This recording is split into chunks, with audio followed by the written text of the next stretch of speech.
Okay, good afternoon, everyone, and welcome to Equine Episode Examination. Welcome back to Equine Episode Examination, back from our hiatus, and we are ready to begin the fourth season of My Little Pony, starting with today's episode, the first episode of Season 4, Princess Twilight Sparkle.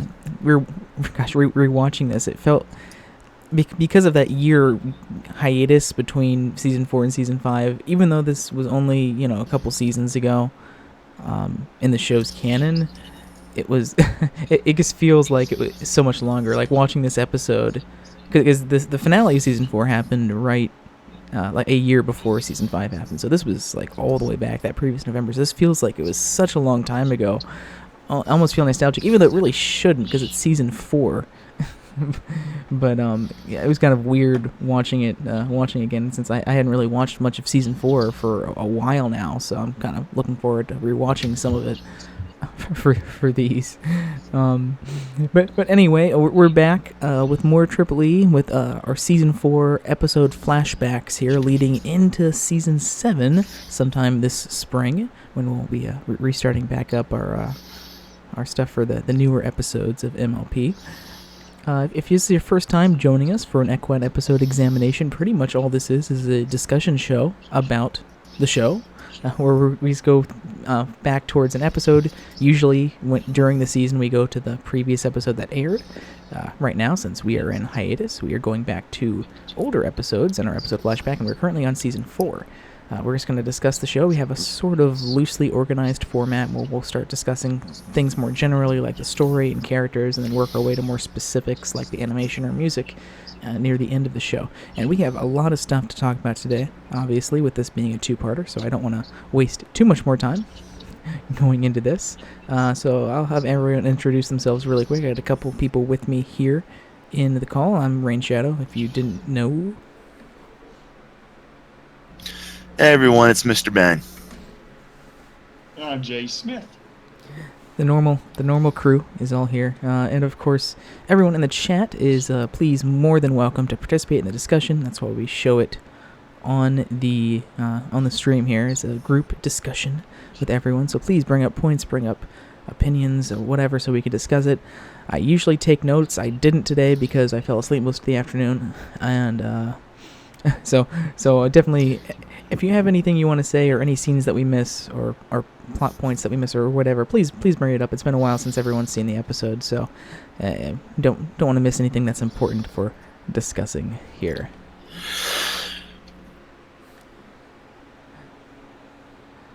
I know, it's very rare, usually only when I lack sleep. So let me go ahead. We'll get started here with Princess Twilight Sparkle, if I can get to the right slide there. So pretty much, we're just going to start off with everyone's initial overall thoughts on the episode. Well, considering this is the first time we've actually saw, like, in her new form, at the time, the new Alicorn form, this was actually something that I was really kind of interested to see, because I remember back at the time, everyone was still in the throes of screaming, "Oh no, this is ruined, Twilight's an Alicorn now, and this is, the show's ruined forever, hurdy blur, blur, blur," and I'm thinking, I'm just gonna remain cautiously optimistic on this. The show is on fire, the show is on fire. Yeah, basically. And, I was not disappointed at this. I mean, it was basically just like I expected. It was just Twilight Sparkle with wings. And, I mean, once I just kind of got used to the wings, it was just okay. She just wasn't any different than what she normally was. Mm-hmm. I mean, yeah, she was a little bit of she was just basically struggling with the fact that, hey, I'm a princess now. I can apparently fly now. That's basically about it. And I'm glad that they actually took the pains to show her, like, literally getting used to her new form, like trying to fly and actually trying to get used to sleeping with her wings and finding that, okay, this is not comfortable, among other things. And just like just echoing what Tim's saying in chat here, it was very different opener from very different two-parter from the previous two-parters that we had. Yes. All the previous two-parters that we've had all had some sort of big villain, whether that be Nightmare Moon, whether that be Discord or Chrysalis. This one really didn't so much have a villain in it. We see a lot of villains in it, but they're not really the core of the episode or what they're fighting against. Really what they're fighting against are just the Discord seeds. But even the episode itself is just kind of using that as a framing device to focus the episode on Twilight and her new Alicorn status. It also introduced yet another element instead of it had kind of something to where this is the first time where we actually had a introduction of not really an introduction, but more of a reintroduction of the elements of harmony, and was also removed as something like a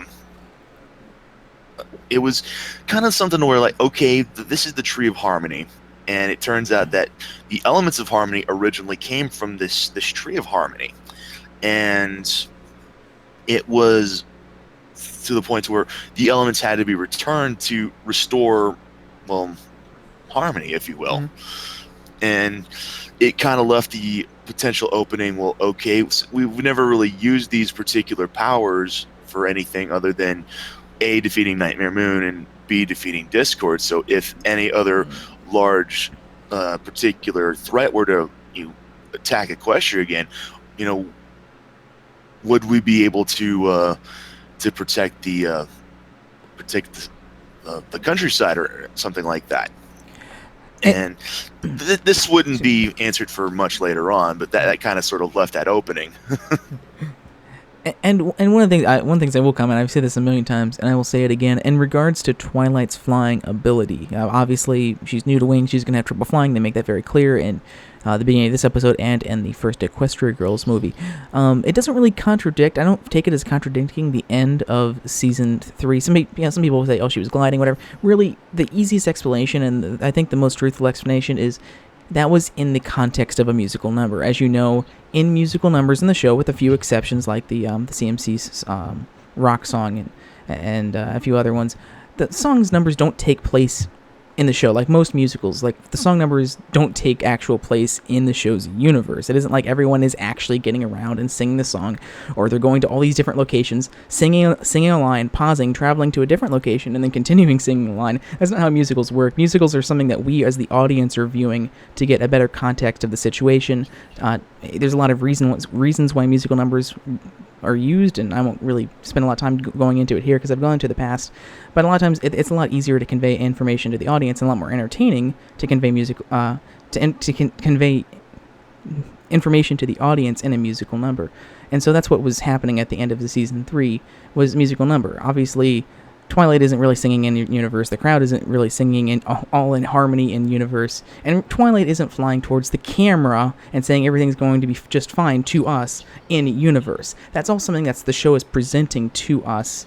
You can't take that literally because it is a musical number, and it was just something that was supposed to look cool and cap off the episode and the musical number and Twilight's arc in a very meaningful way. But it wasn't supposed to be taken literally like, oh, Twilight can suddenly fly perfectly now. And they really showed that very specifically in Equestria Girls and the premiere here, just to dispel that notion. Yeah, and if she would have splatted against the camera. Yeah, if she would have splatted against the camera, that's a nice outtake. I was about to say, yeah, I know it was just I'm sorry, Jay. Yeah, well, as I said when we reviewed Magical Mystery here, I keep joking that Twilight crashed off screen right after the fade out. But anyway, my overall thoughts on the episode is this. I really like this episode. I think it was really a turning point in the show in a lot of different aspects, both especially in the animation, somewhat the storytelling, and most certainly the music, which I'll point out things when we get to those sections. But there's a lot of things that really improved drastically in this episode and set a lot of the tone going forward for Season 4, Season 5, and Season 6. There's a lot of stuff that changed, obviously, story-wise, with the loss of the elements of harmony, Twilight being a princess and stuff like that as well. But there was just so much other things that this is really a big. The end of Season 3 beginning of season 4, I think, was just a real shift in the show, and for the better as well. And we'll get more to that as we get to some of those sections later on. So let's go ahead and get to the story and the writing of the episode. This two-parter, like all two-parters since season 3 now, is written by Megan McCarthy, or season 2 finale, written by Megan McCarthy. So that's kind of the norm up until the season 5 premiere. So what does everyone think about the writing and the story of this episode? I have to say that in terms of writing, I'm really glad that we got some more openings in regards to like a little bit of world building, even though we didn't really get any actual like world building, like say on the scale of seasons 5 or 6. The very fact that we got more introductions into like explanation on the Everfree Forest. We actually got more. We got a little bit more explanation into the equestrian history of how Nightmare Moon actually came to be, how Celestia actually managed to banish her sister into the moon. The very fact that we had the writing of what the chat was even saying about how the fact that Twilight's friends are still her friends, and the fact that they would never abandon her, despite the fact that she is now technically of a higher social status than they are. Social status means nothing to them. I mean, even though she's a princess, she's still their friend. One of the things I think I liked most about this episode, writing-wise, was how it tackled, and this is something the show did really well, especially going forward with a lot of other issues like the tree and other things next season, is they really tackled a lot of the big questions head on, like right from the start. So they kind of did that already in Equestria Girls, and they really tackled here in terms of, Twilight's flying ability was shown right at the beginning of the episode, and how she's going to have to continue to work on that throughout the season, and get used to her new wings. Later on, right after the opening, we immediately start talking about how Twilight fits in with the rest of the main 6. Is she going to be more distant from them now? How does this play with their group dynamics? Obviously, she's a lot more important. Is she going to be in Canterlot all the time, and they're going to be back in Ponyville? And they deal with that right at the beginning of the episode, where all the rest of the main 6 travel back to Canterlot while Spike and Twilight are left alone there. And we deal with that throughout the episode, like later on in the episode. I know this was kind of a point of contention, but it's something I really liked that they explored, and that is when they're going in to try and find the Tree of Harmony in the woods, and they're getting attacked by all of the stuff in Everfree Forest. It's kind of gone wild. There's a point where Twilight almost like gets killed by a plant or a vine or something there, and it kind of causes the main 6 and Applejack to raise this question. Should you even be out here with us at this point? You're very important to our team, but at this point, with both Celestia and Luna missing and only pretty much Cadence left, can Equestria afford to lose you? And do we want you to be here right now? Obviously we want you to be here, but can we afford to have you be here with us right now with your status? And a lot of people really were pissed off that they would even question, like, oh, why would they're so stupid? Why would they send Twilight away? Obviously she's going to be important, and she was. But it was a very important question to raise, and a very real question to raise from the group. And it really hit hard, and that's one of people's worries at the end of Season 3 was, well, how's this going to play with the group dynamics? Is Twilight going to be more on herself now, or you're going to kind of break up the group more? Is she going to not be with the main 6 as much? And they dealt with that right there in that moment. And had Discord. I really love that they had Discord, of all things, the one to actually help Twilight with that and convince her to go back out and be with her friends and actually help her and be like a positive influence on Twilight in there. And that's another thing I really liked about the episode. But I think it was a very important thing to have, and I'm glad they had that and tackled all those other issues head on and kind of resolved them.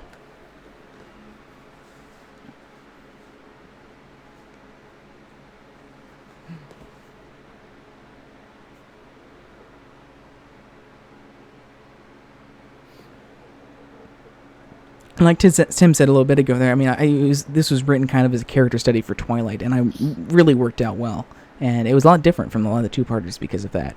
But it was very, very good.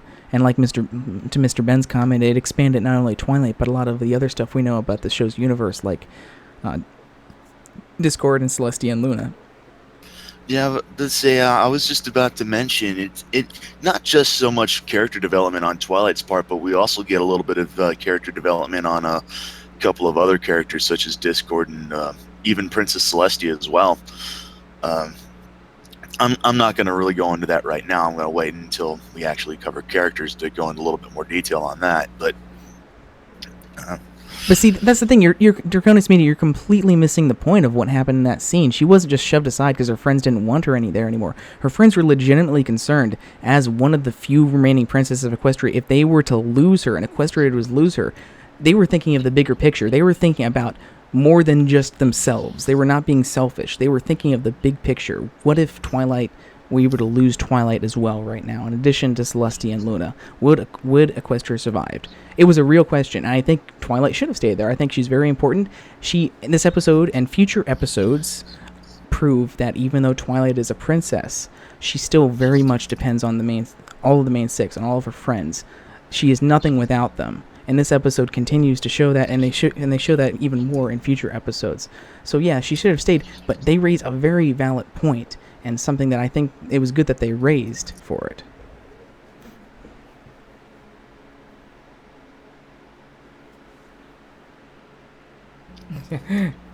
Yeah, definitely. Twilight was very much the same in this episode.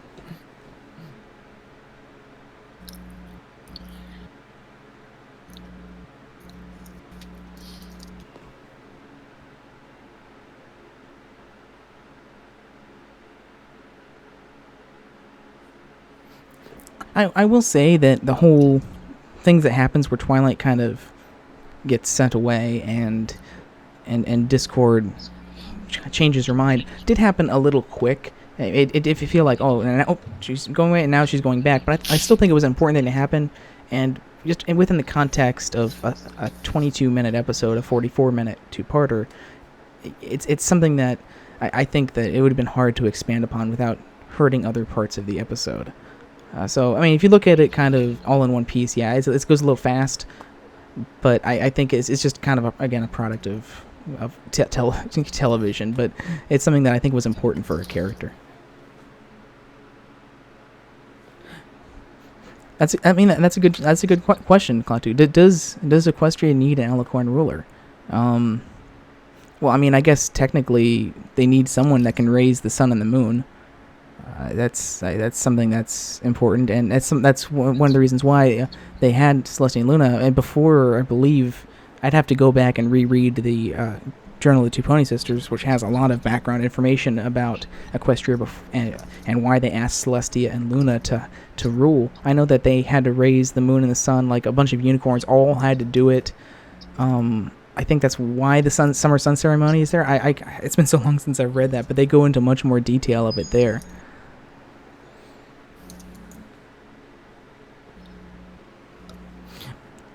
So yeah, they might not need it, but I think Mr. Ben raises a great point in chat there that they might not technically need it, but at this point they've had one for so long that I feel that they would be very lost without them in terms of sun and moon cycles. I mean, look at them just both up in the sky at the same time in this episode. Complete chaos for it. And not to mention, without some sort of alicorn or group of like the main six to fight off the plunder seeds and solve the problem, the Everfear Forest is just going to continue to expand and continue to go rampant. And I don't think anyone is going to be able to solve that. The main six were only able to solve it by restoring the Tree of Harmony, by giving their elements back to it.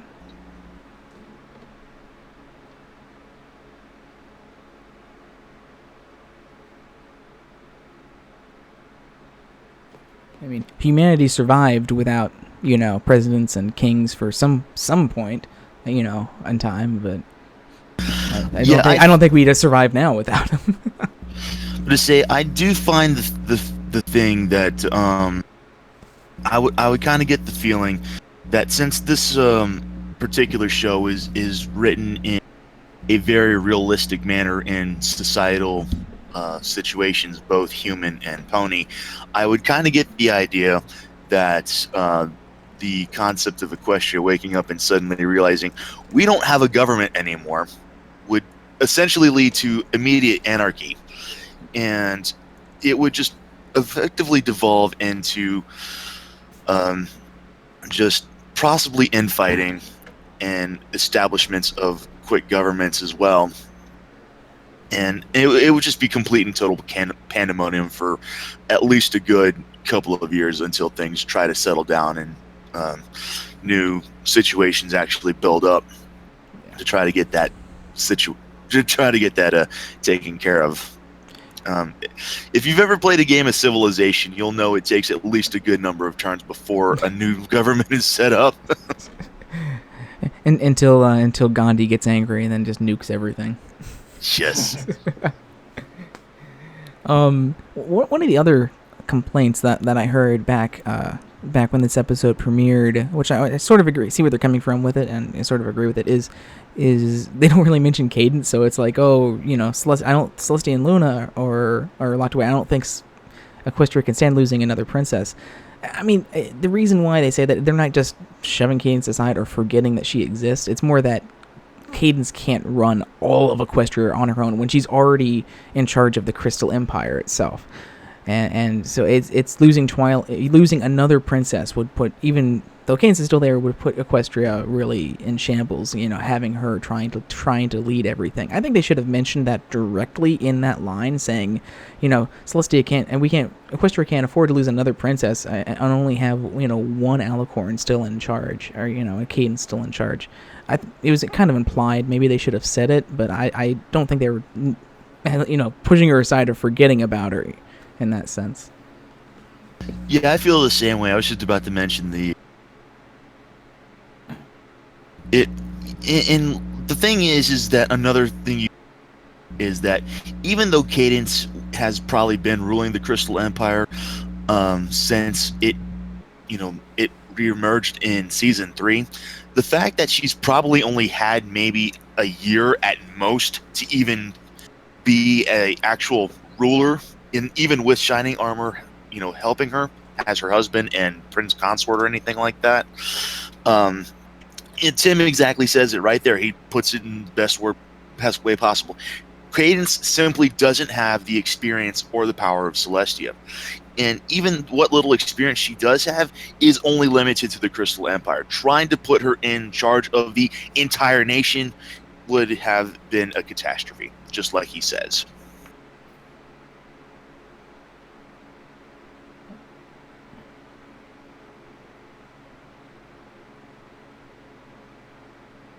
Yeah. Thanks for specifying that, Draconis Media.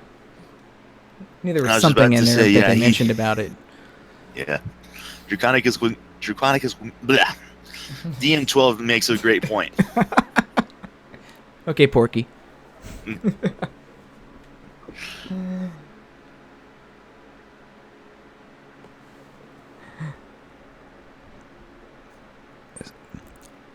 Another thing I really liked about this story-wise, in terms of the grander scale of this episode, and again, going back to what I was saying earlier about a lot of things in this episode sort of seeing like a turning point in the show, is the main six having to actually give up permanently their elements in this. I pretty much all the two-parters, not all, but the two of the two-parters before here, both in season 1 finale, or season 1 opener and the season 2 opener, they have had to use the elements of harmony in order to defeat the villain. Now, one of the things I will say is elements of harmony got a lot of flack before this, and I think it was unwarranted. They were kind of like the go-to defeat the villain thing.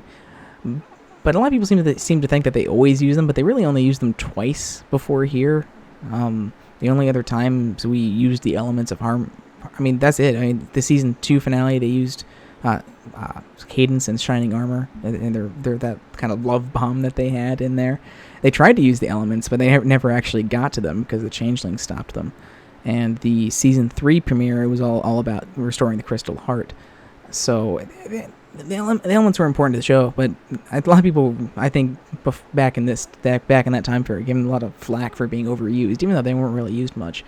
But it's still a big turning point in the show here to lose such a powerful object that they've had to use to defeat two major villains in the past, and something that they've always gone to trying to defeat villains before that, and making them to give those MacGuffins up was a pretty kind of powerful thing for this episode to do.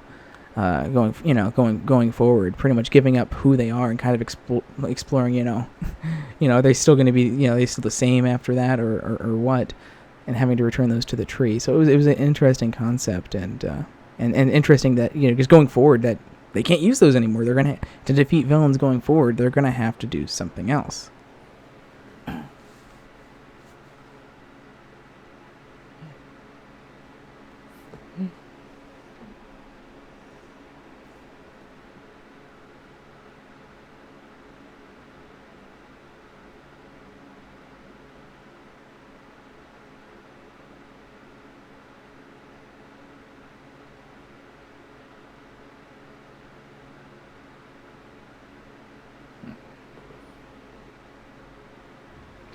I think Rainbow Power was a one-time thing. I really think it was, and it was something that was in the box that they were able to unleash. I don't think it was something they can just bring back, and they haven't yet. So I think that's true. The only time we've seen that Rainbow Power again was in Luna's dream in season 5, where she kind of dreams about them defeating Nightmare Moon with it there.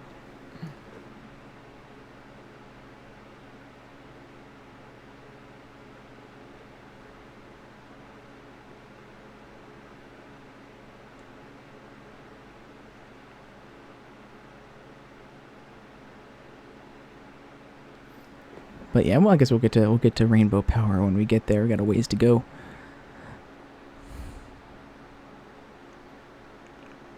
And that's really another thing that I really like this episode for, and in this season for trying to do, while we're on the subject of Rainbow Power, is this whole actual very clear season story arc that this season has. Season 2 didn't really have a story arc. Season 3, we saw the book at the beginning, and that kind of came into play at the end, but that was kind of the extent. Season 1 probably had the biggest story arc up to that point, because there was a lot of episodes in Season 1 that deal with getting to the gala. And you could also argue, because they're making the dresses in one episode, and the gala is always this big thing that they keep talking about that we finally get to at the end of this season. You could also argue that if you count the Season 2 premiere actually as the Season 1 finale, a lot of Twilight's lessons and stuff that Twilight learns and the group learns all play into that as well. But really, this was the first clear sort of in-your-face arc that we had, with very clearly here at the end of the Season 4 premiere, we're introduced to that lockbox with the 6 keys, and we know that they're going to have to find 6 keys throughout the season in order to unlock this box, probably in the finale. And that's what we got. And I really like the way, not to get too ahead of ourselves here talking about future episodes, but I really did like the way that they laid out the whole key thing in this episode. I think most people going in were like, oh, so we're going to have an episode, 6 episodes devoted to getting keys, probably going to have to do some sort of adventuring and go out, they're going to be in more 6 adventure episodes where they're going to have to defeat some villain to get a key or something like that, like some video game. But they went a lot different way, and a lot more interesting way, I think, in terms of all of the 6 key episodes were very much character-focused episodes, like this one. And in order to get the key, each of the main 6 had to learn more about their own element, and then teach that knowledge about their element to someone who was struggling with that. And then that person gave them an object or a gift that would in turn change into the key when presented to the box. And I think it was a really kind of cool thing, because all those episodes, those 6 key episodes, really standed on their own as a character episode. It wasn't like you wouldn't know going into each of those episodes that this is an arc episode that's going to deal with them getting a key. They were very standalone, but they all had a very specific formula that involved them getting the key at the end of the episode, which I thought was a pretty cool thing.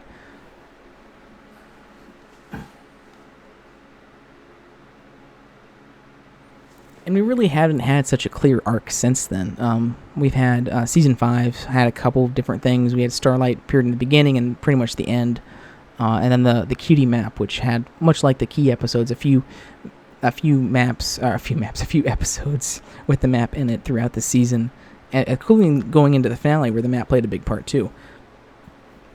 But each of those map episodes didn't really involve an arc in terms of how they're connected. They were just all using the map. I think season 6 had probably the most mature arc. I don't know, that's not really the right word, but it was a lot more discreet. It had a very clear arc, but it was a lot more discreet than season 4, where you know that these are the episodes that lead into that finale. Season 6 had a lot of things that were set up throughout the season that went into the finale. You know, we're introduced to Trixie coming back. We're introduced to Thorax in an episode. We have all the episodes with, including the premiere that deal with Starlight that go into there. And so there's a lot of different episodes in season 6 that set up to the end, the finale of season 6, kind of combining all of those things into what happens there, which is pretty cool. But it wasn't quite as you can't easily pick out like this is an arc episode like you can with this, or like another example that I can easily use compare season 4 to would be Teen Titans, which had a very similar setup in all of its every single one of its seasons, where you'd have an opener, usually have not usually an opening episode, but you'd have a finale episode, and you'd have maybe 3 or 4 episodes throughout the season that were actually part of that arc that had events leading up to that finale, and all the other episodes were standalone kind of villain of the week episodes.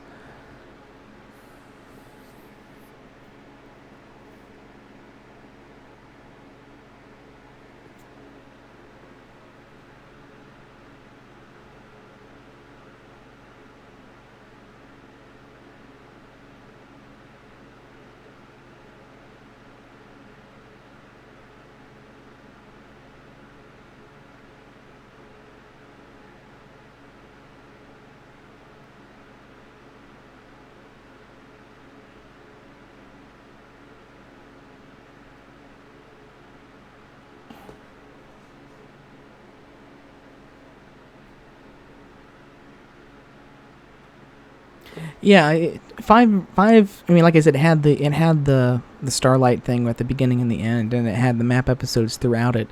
But really, 5 focused a lot more on concluding a lot of bigger arcs that had been going on for multiple seasons, like obviously the CMC, or Rarity, or continuing Rainbow Dash's arc as well. So it had a lot of really heavy hitting series arc episodes in it. Yeah, it was very very overarching still, not so much in an actual season, but really more wrapping up loose ends, if you will. Yeah.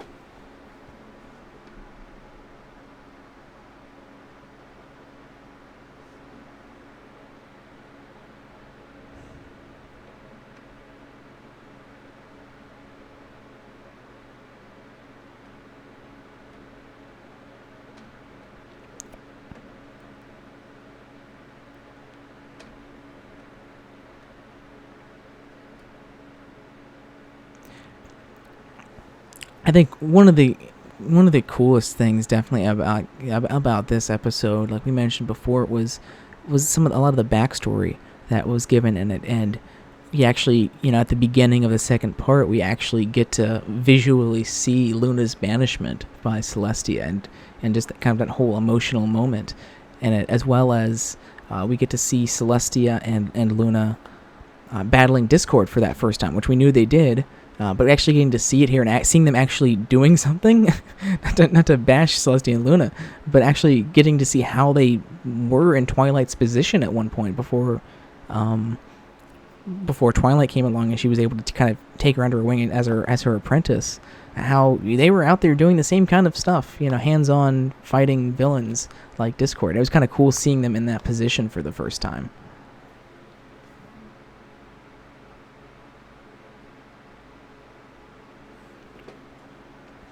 And I mean, just really, I think most people's favorite moment was definitely just that whole Luna banishment scene. It was just so, and how they handled, not just that scene, but like before it, when Celestia is talking about, to Twilight about how Summer Sun celebration, she can actually look forward to it now, because in the past all she could think about was having to banish Luna for it. And we get these really nice character moments with her there. But that whole Luna scene was just so great. It was so great to actually see that put visually onto the screen, and kind of how it went down, and just that whole emotional moment between the two sisters there.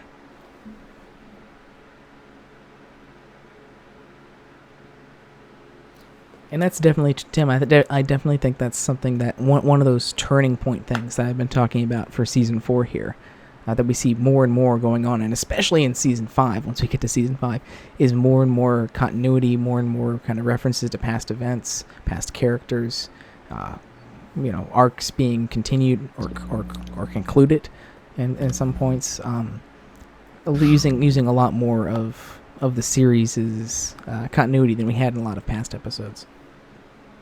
Was it Season 5 or Season 6 I kept making? What was that, Mr. Minnie? You got cut off there.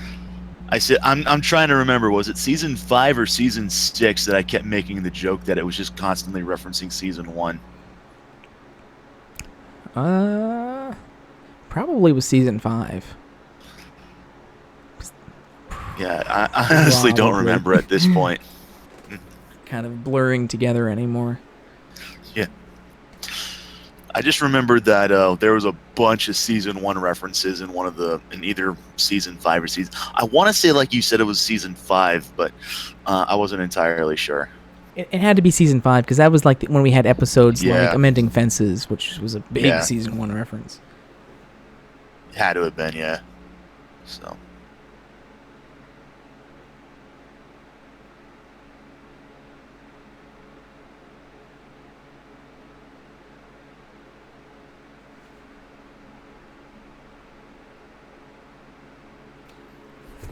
The only thing I can really truly knock this story on is the whole kind of plot device that Zecora brings with that potion that can let you see past events. It just comes out of nowhere, and it's like, oh, hey Twilight, Zecora here, just stopping by. I happen to have a potion that can help you exactly with your problem. How convenient that I have this potion on me. It was a little weird, but the results of it were so awesome that I pretty much forgave it after watching what happens next.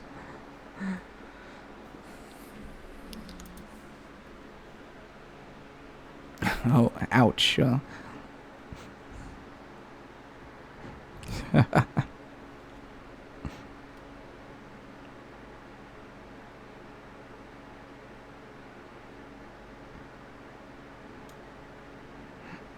Oh, don't go there.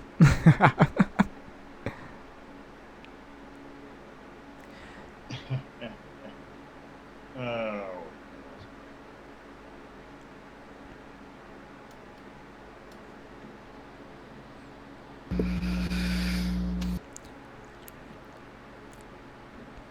It was also nice to see Discord taking a larger role in this episode, and having another part in a two-parter. Especially since this is the first time we get to see him after his reformation in Season 3. He makes some nice little jabs at that as well throughout the episode.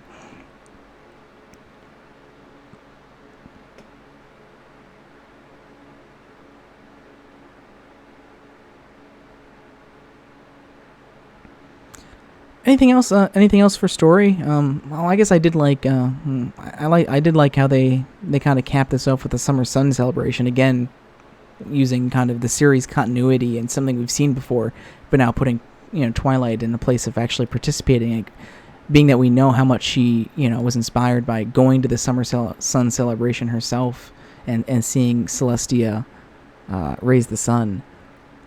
So it was kind of a nice little continuity there. Yeah, Discord it was nice to see Discord taking a shower.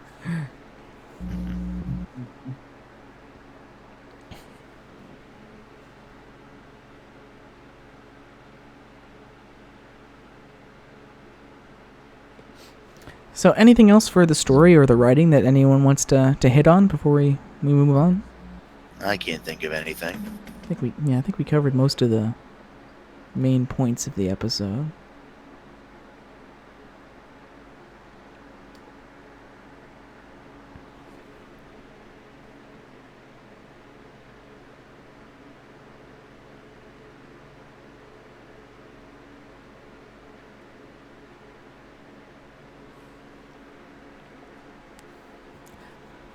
One of the questions that was really raised after this, just on the note of the Summer Sun Celebration, is how much time has passed in the series.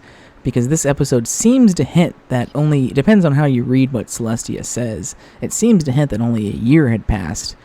Because it kind of makes it, her dialogue kind of makes it seem this is the first Summer Sun Celebration she's had with Luna, which would imply it's only 1 year has passed since the previous Summer Sun Celebration. I kind of took that lightly. I can see maybe, but the way she was talking, you can also kind of see her just kind of talking in general how previous Summer Sun celebrations she hasn't been able to look forward to. But that doesn't necessarily mean this is the first one that Luna's participated in. So it could possibly be longer than a year because of that. But I know a lot of people kind of use that as saying that only a year had passed beforehand. But as we all know, time works kind of weird in this world.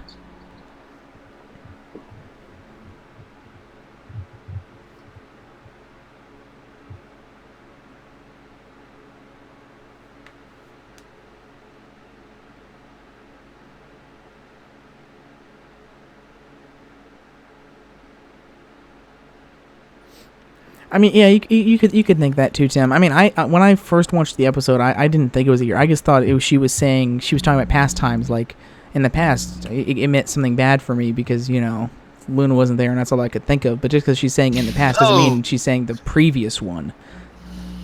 It could have just she could have been just past ones. I'll be right back. I just had a mess happen right over here. Uh-oh. Well, we can go ahead. We can move on to the character relation to season arc and theme. I forgot I had that slide. I keep forgetting to use that. I mean, this is going to be I guess a good slide to use in this season. But we already kind of talked about the season arc and theme. This episode obviously is starting off the whole "What's in the box" arc that we had during this season with unlocking it with the 6 keys, all leading up to helping to defeat T-Rex at the end. Well, we kind of already discussed that. So, characters and characterization. This is a very character-focused 2-parter. Just have some action scenes in it, but very, very character-focused. So there's quite a bit of character development. We've already talked a lot about Twilight's development in here and how we're dealing directly with a lot of her worries, and she shares a lot of our worries that a lot of the fans had during the season 3 finale. But what her role is, what is her dynamic with her friends, and how is that going to be going forward with her princess role? And she starts to learn here, and she continues to learn in future episodes how she very much still depends on them, and she's nothing. Even though she's a powerful Alicorn, she really isn't much without her friends, and they are a group, and that's why when we get to the season 4 finale, season 4 finale, where we get the big cutie map, where we don't know what it is there, because that big round table with all the chairs around them for each of the main 6 in Twilight's castle, we can see clearly that this isn't just Twilight being a princess. This isn't just, Twilight having her castle. Her friends are very important to this whole thing, and they have to do stuff as a group. And that's something they tackle going forward with the Cutie Map episodes, where they pair up 2 friends to go off and solve a friendship problem and help, it isn't just Twilight doing everything. So they kind of set that in motion in this episode, which I really liked and made me feel a lot better about where they were going with her character in season 4.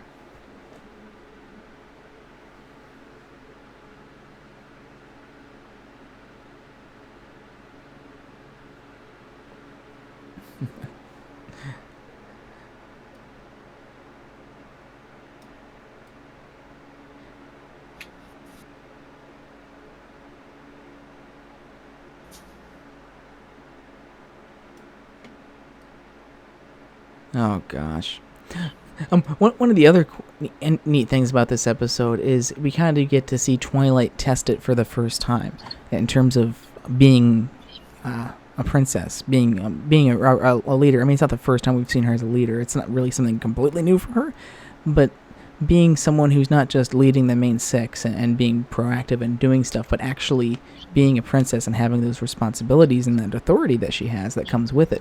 So, when the guards kind of come to her and kind of look to her to say, what do we do now? Because, she's kind of in charge now that Celestia and Luna aren't there. And so seeing her, step up and be able to kind of take charge and make a plan over it. And eventually at the end, figuring out and realizing that we have to give up our elements as much as we don't want to, and as much as we kind of rely on them to save Equestria at this point. That's what we got to do.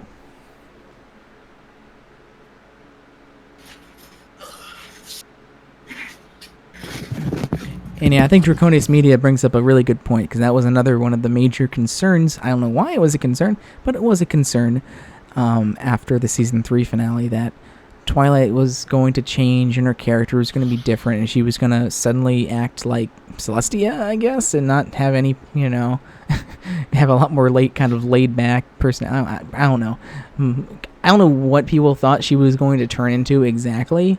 Somehow, so many people just thought that her character is going to be ruined and she's not going to be the same character she was that we fell in love with over the past 3 seasons. But they dispel that pretty quickly in this and have her have that little adorable freak out moment at the beginning where she's having one of her normal kind of fangasm kind of moments, but now she has wings, and so she's unknowingly flying up and bumps her head into the ceiling, which was hilarious. But I mean, she's still very much the same Twilight, and that continues to be shown throughout the rest of the season and all the way up till the last season we had as well. She has more responsibilities, she has more rules, and her role may have changed a little bit, and what she's doing with her friends and doing as part of Equestria is much different, but she's still the same character. I never kind of got why suddenly having authority and being a princess or alicorn was going to change your character that much. I mean, her character was already pretty much set up from the beginning to be a leader. I always thought that from the beginning, whatever Lauren's original kind of end game was for the series, I thought it had to do something along with, in some way, replacing Celestia, because Celestia kind of made her apprentice. It's very obvious to me that from the beginning that she was being groomed for that position. Might not be the exact way that they had planned in the beginning on maybe having that happen, but it was very similar in terms of her becoming some sort of leader and having that leadership position. Yeah, I have to admit, I was kind of surprised when they pulled that off, because I always had the feeling that Twilight was going to ascend to princesshood herself, probably maybe become an alicorn as well, but at the time, I pretty much kind of got the feeling that was the only way that they was going to do that, was when the series was coming to an end.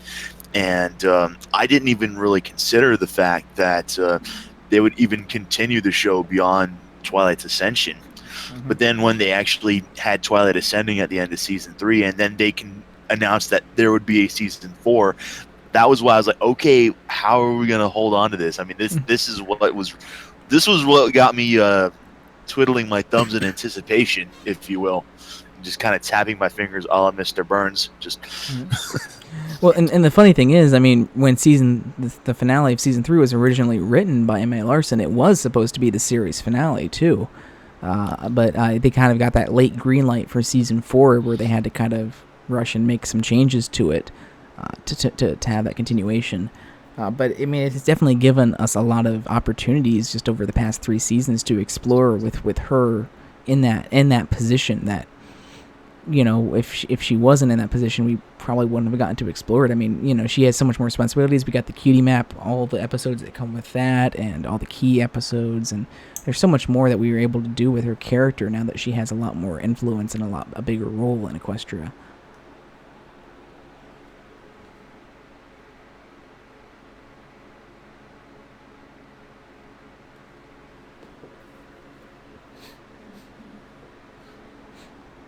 And yeah, she still has a lot of, ways to grow as a character, and that's something that we see her struggle with in this season and next season, sort of what her place is and what her role is, what her responsibilities are. I mean, that's something we see her with a lot in this season. I probably should wait to mention this till we get to the ending, but just the ending of season 4. But what I'm thinking is, I really liked how one of the major complaints throughout this season was that Twilight wasn't doing a lot of princess stuff. Like, okay, she's a princess now, but in season 4 here, we don't really see her doing a lot of princess things. It seems like she doesn't really know what her role is, but that actually wound up kind of, being a plot point in the season 4 finale, where we see she explicitly says, "I don't know, what my role is. What am I supposed to be doing? What is my place here?" And of course they have that whole "You'll Play Your Part" song, and we find out by the end of the season 4 finale, she's going to be obviously the princess of friendship, and it's going to be about spread, making sure friendship is being spread around areas in Equestria and outside of Equestria, and with her and her friends, and we see that continue to go throughout season 5 as well, and continues to learn more about herself and her position, and eventually take Starlight under her wings by the end of season 5.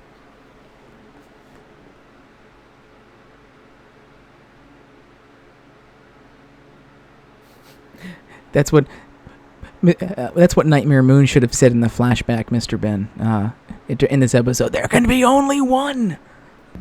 But she kind of did. I mean, she was like, "There can be only one princess of me." I guess she kind of did then.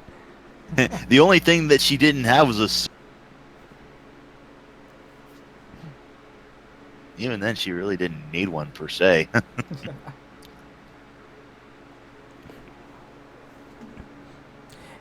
In terms of Discord's character, it was really kind of, he was still very much himself. I think that's another big question that season 3 left in a lot of viewers' minds, was kind of what Discord was going to be like now that he's reformed, quote unquote.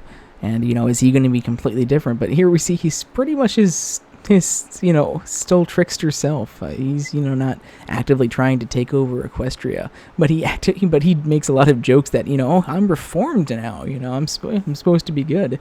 And so he's pretty much still himself. He's still kind of joking about his reformation, but at the same time, he's actually helping Twilight throughout the episode. We already talked about when Twilight's leaves her friends, and he convinces her to go back in his own kind of underhand way to make her feel guilty, but very on purpose doing that. And of course at the end of the episode where Twilight's like, "Why didn't you tell us that you made it was your seeds that were doing this the entire time?" He's like, "Well, then you wouldn't have learned a valuable lesson about being a princess, would you?" So he's kind of in his own way underhandedly helping Twilight and helping her deal with this new role throughout the episode, which was fun to see, and kind of sets the tone for what his character is going to be going forward in future seasons.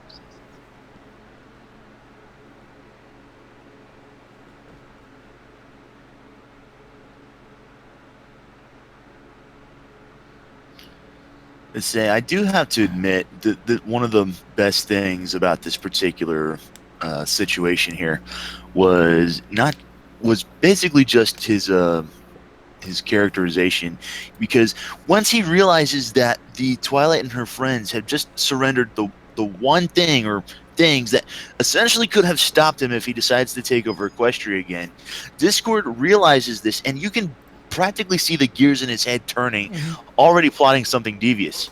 And Fluttershy basically just sternly reminds him if he tries anything, she'll stop being friends with him. And Discord actually backs down.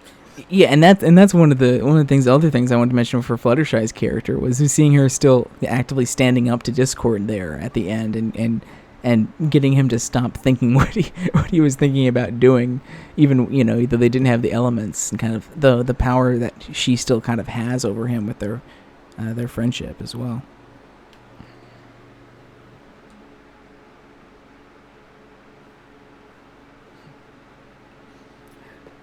Like many other Twilight-focused episodes, I think the rest of the main 6 are are kind of there in a supporting role. They each do their thing. There's obviously not a lot of character building for them. They're kind of used more as a group to kind of separate from Twilight, to give her that character development of how this group is going to work going forward. They each have their own moments. Like seeing when Twilight is sent away, you see Applejack and Rainbow Dash still competing to try and see sort of who can defeat the vines on the tree, and having an argument between each other afterwards. Very, very much something that they would do, because they always butt heads. You see Pinky being Pinky throughout, but still actively fighting off the vines in her own wild kind of way, and it's looking serious. I really like that serious face she puts on with the noisemaker in her mouth when they're going to save Twilight.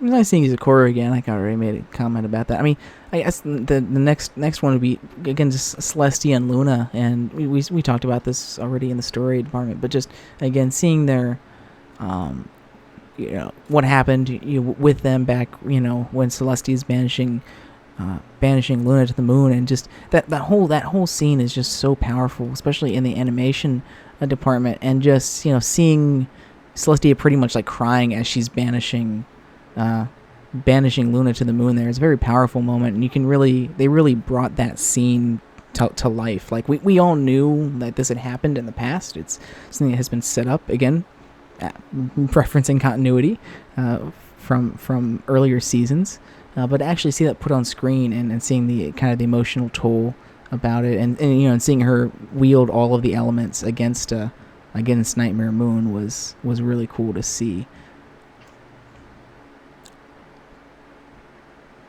And like I mentioned before, seeing them actually, before Twilight and her friends were around doing stuff, seeing Celestia and Luna standing up to Discord, wielding elements, looking battered up, and they looks like they've been fighting a lot against Discord. Very serious tone on their face, and a little bit of sass from Celestia as she brings out the elements as well.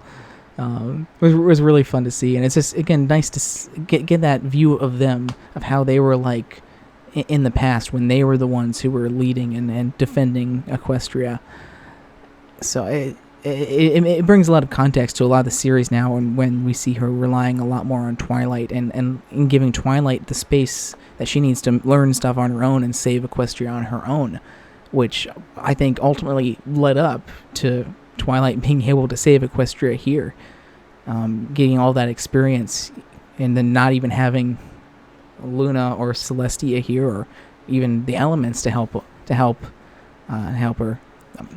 All that time alone that she got away from Celestia to save the world was obviously something that worked out.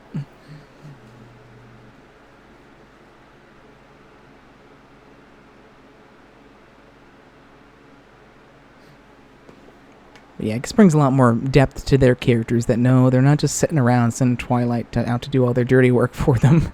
They've already done the dirty work for thousands of moons beforehand, and she's training her, someone who's going to replace her, or at the very least help with some of these problems.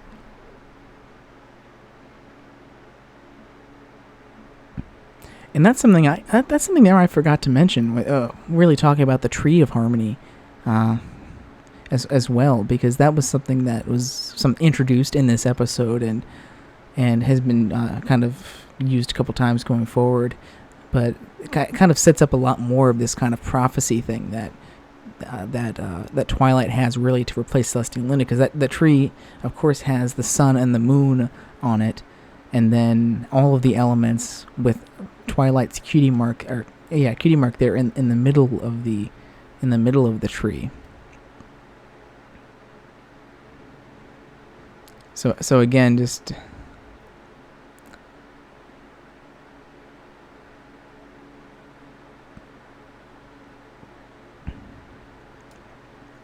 yeah. So again, that kind of little prophecy kind of stuff there.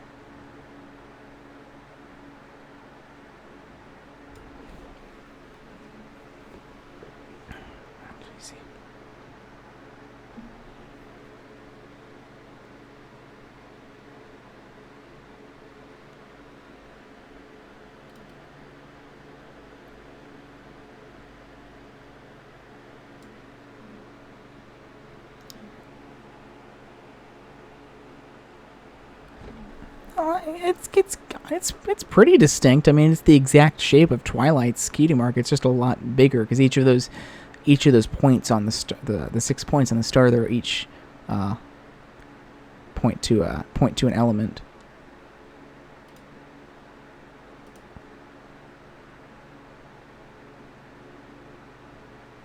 Well, I guess one of them points downward towards Celestia and Luna, but yeah.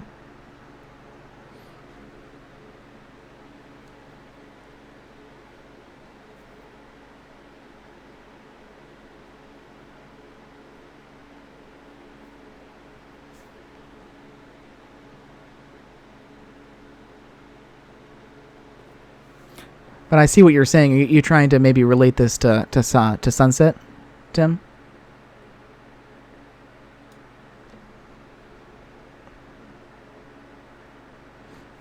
But yeah, it kind of makes you realize why after seeing Twilight's cutie mark at the end of well, I guess when she first tried out, which would be in the with that flashback episode that we had from that Emma Larson wrote. She probably knew then that not just because she's a very powerful magic there after she gets her cutie mark, but just that same exact symbol that she had seen before. And I think something that is important to note here, when we see the elements in the flashbacks, the elements aren't in the shapes of the main six's cutie marks either. They're all just kind of normal, like rupee shapes, with the only exception being Twilight's cutie mark. All of the other ones aren't set in stone. They have the colors of each of the main six, but the cutie marks themselves, they aren't in the shapes of the cutie marks at this point when they're being used in the past.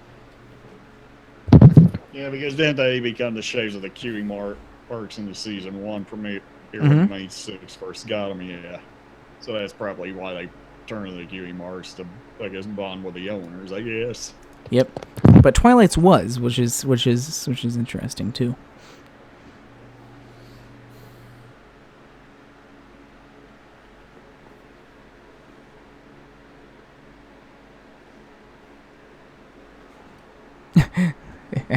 Yeah, Discord enjoyed seeing Twilight crying when she was having her vision.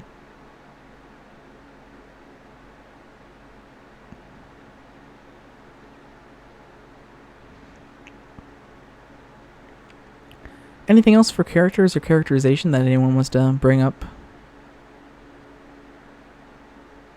I really can't think of anything. I think between this and what we already discussed in the story, I think we've hit most of the points.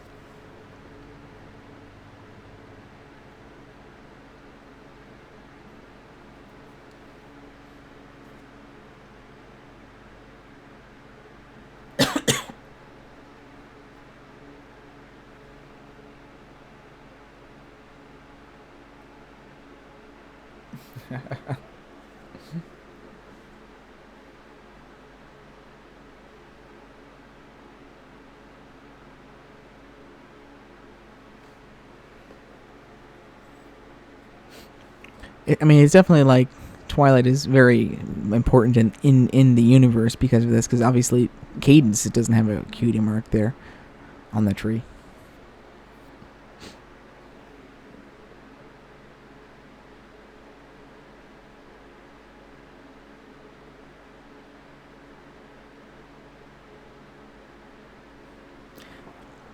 And that kind of makes sense there, Tim, as well. I mean, Age is always sort of the more, not to make an Earth Pony pun, but I mean, she is always kind of the more grounded member of the main six in terms of her character.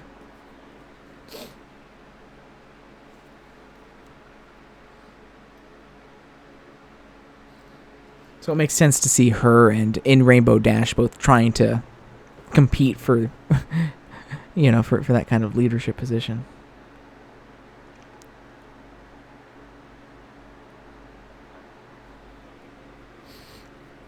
Okay, so let's move on to the next part of our discussion here, which is the voice acting. Anything that has stuck out for anyone for the voice acting in this episode? In terms of, in regards to, like, I think probably the who really had it on point was probably Nicole Oliver as Celestia. Yeah, I was going to say Nicole and Tabitha as Celestia and Nightmare Moon. Hearing Tabitha's Nightmare Moon again was great. And just, hearing Tabitha's as Nightmare Moon in that very big, bombastic, evil voice was great. And again, Nicole Oliver with all that, the emotion that she had both in the scene where she's reflecting on the Summer Sun celebration at the beginning, and then in that flashback scene where she's banishing Nightmare Moon was just so great, so emotional voice acting from her.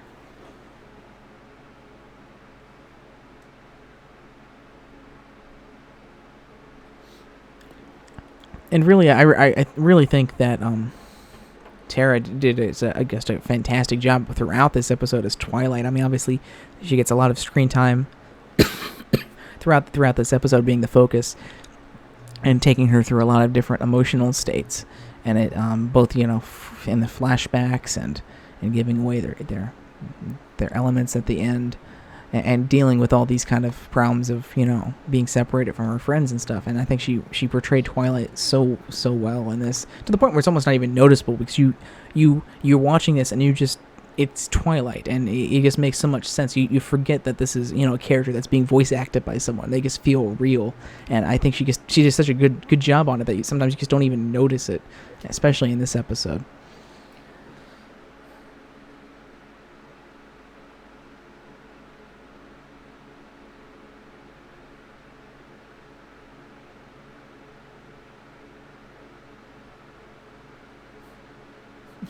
That's okay, Radio Dog. The whole number, that's I've done that accidentally myself. It's when you're doing number 3 or something like that. I say, that's fine.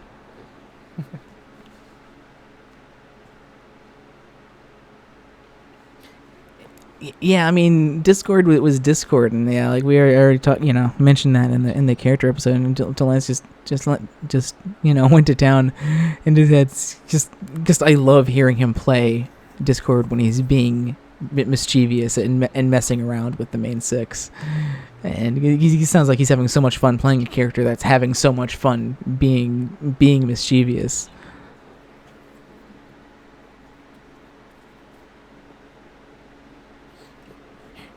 And all of his lines were just all the lines that he delivered in this episode, that for all the comedic lines were just so spot on.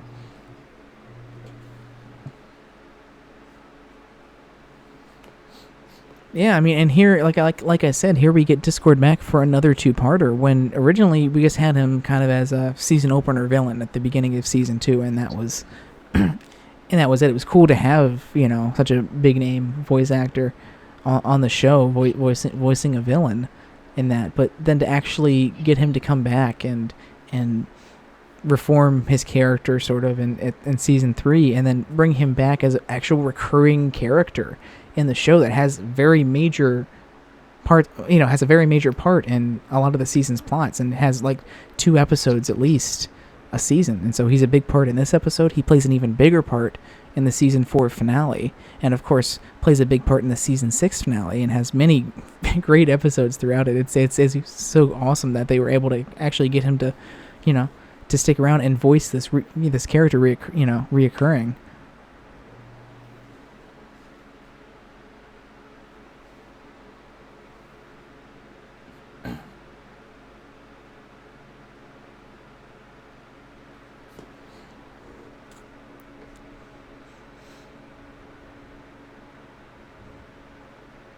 So the next part is humor, and we had quite a bit of humor. So what does everyone want to talk about for the humor of this episode? Say someone in the chat room just posted a thing. Who was it? It was DM12 who actually posted that picture of that Vine just snatching the hat off of AJ. Of course, we had Twilight learning to fly. I think it was about as. Go ahead. Finish what you're saying. It's fine. Twilight's first flying lesson goes about as well as expected, with her plowing through the ground. I was just gonna say that Tim, I think, brings up the biggest thing, probably one of the biggest memes in the history of the fandom with Twikane. Yep. coming up, and that was just that was so funny. I mean, really, because that was again one of the best Discord moments of this episode, is kind of creating that Twilight cane and giving her that whole like royal gown and stuff when he's trying to kind of underhandedly convince her to go back to her friends. And of course we see that Twilight cane a few more times in the series, most notably in episode 100, where they bring it back when the whole mess of side characters runs into it on the ground, because obviously referencing how big of a meme that had become after this episode premiered. And that really was one of the biggest, I think, memes that the show has had, because that was everywhere for a while.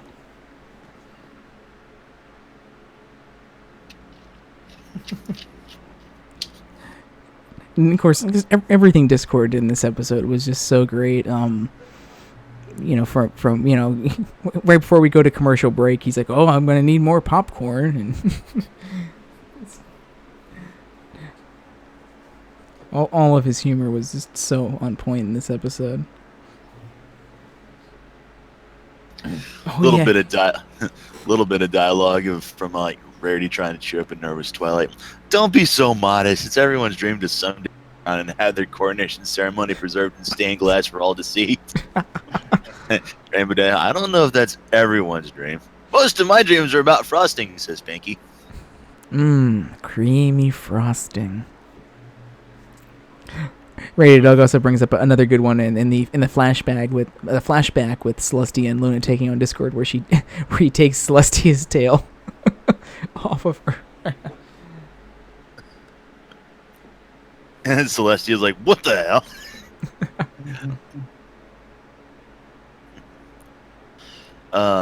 Little minor thing, but when Spike is riding Twilight as she flies, he suddenly pulls out a pair of seat belts. That was one of the most outrageous, I think, visual gags this show has ever had. I laughed so much after seeing that when this episode first premiered, because it was just so outrageous that there would just be seatbelts at all. It didn't make any sense, but it was so funny.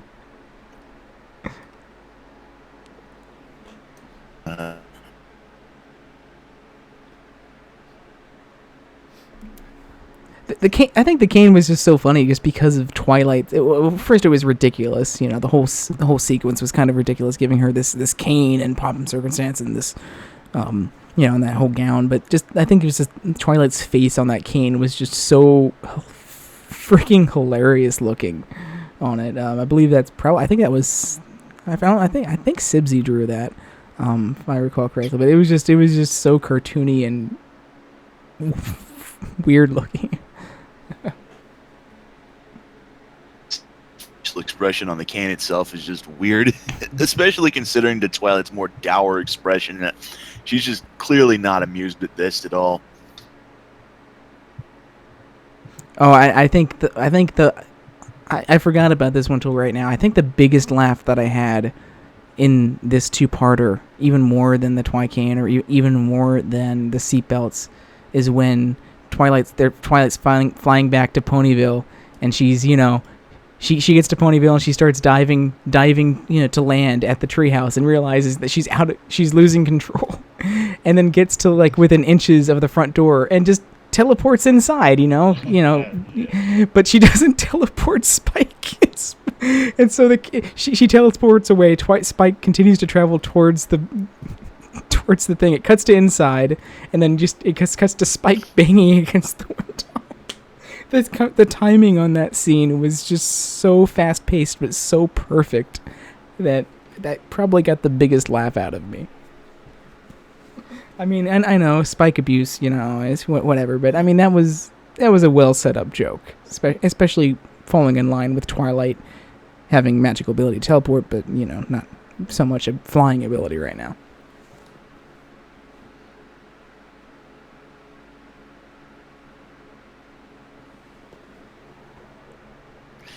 I really can't think of anything that really topped that particular moment. I did like seeing that in that same scene when they're in Twilight's tree, and in the library, and kind of discussing the vines with everything. There's one point where Pinky's talking, and then she has her little Pinky sense where her tail twitches and she ducks, and this vine just comes and just smacks Rarity out of nowhere. There's a nice little continuity reference in that joke.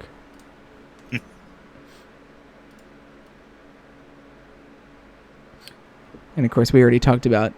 We get this big epic scene of the main six using the elements to bring back Discord, and all this this big epic music plays, and all this beautiful animation of them using the elements, and and then they reveal Discord, and he's just in the bathtub taking a shower. And he's singing Winter Wrap Up to boot. Yep. Yeah, just absolutely just a hilarious moment that uses some continuity as well. Let's say there was that time when, like, right after Twilight was having that vision when she had that one particular potion, when she was sobbing over Celestia and her vision, it's kind of heartbreaking. But then when Discord shows the recording of how she looked in the real world, you actually hear her sobs replaced with the sound of a crying baby. And then when she takes another sip of the potion, Discord actually comes out of director's costume. He whips out a film camera. He's like, I do hope she breaks out into song to this time. Yeah, that was... Of note, there were no songs in this episode, so that was kind of even funnier remark.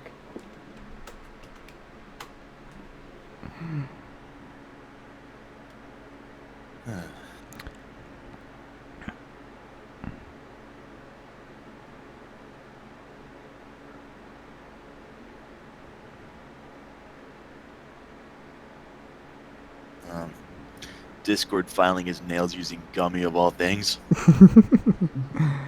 Of course, we also get at the end, after Fluttershy convinces Discord to not take advantage of them not having the elements anymore, he dresses up in a maid costume to go clean up the Ponyville.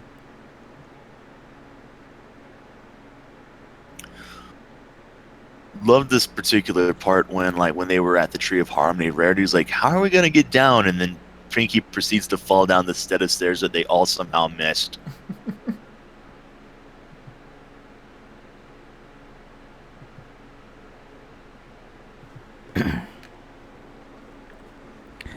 Okay. Anything else for humor from anyone? Anything we missed? DM told to put the particular put the image in chat room, but there was the Pinky was like, she hadn't found anything in the book she's been going through, only for the camera to pan out that she's talking about coloring books. And then she's like, oh, missed a spot, and then she just proceeds to color it in. Pinkie Pie having her priorities in order. One thing I forgot to mention in the story part is I did like how the plunger seeds were sort of set up in the episode with kind of giving use for that flashback. I mean, the flashback with Celestia and Luna was a really cool scene, but I mean, it didn't really have much to play in with the episode itself.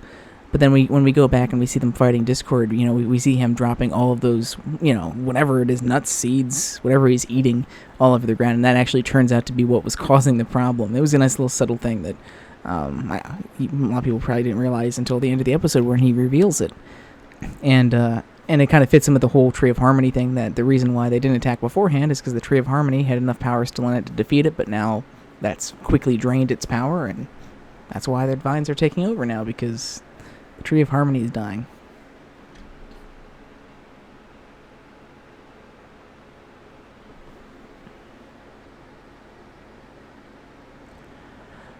see. So, can move on to the animation and the visuals. And I think this, just to start off in this section, I think this is one of the biggest areas where we saw this kind of turning point in the show. The animation's always been pretty good in the show, even looking back to season 1. It's always constantly improved. But I really think that the animation really jumped up a big notch starting here in season 4, and a lot of that is with the lighting. I mean, right from the first scene after the opening credits, where they're all standing in front of the the stained glass windows, and they all have this just beautiful bloom lighting on all of the characters and shadows and everything, and kind of gave rise to the term season 4 lighting throughout that season, because it's not something we saw a lot of in previous episodes of the show, but starting with this episode we start seeing it more and more, to now we see it a lot in many episodes in the season, as in more recent seasons. And this episode just had so much good lighting in the scenes, and like the flashback scenes with Celestia and Luna as well. And I think that's one of the biggest kind of improvements that started in this episode, was that.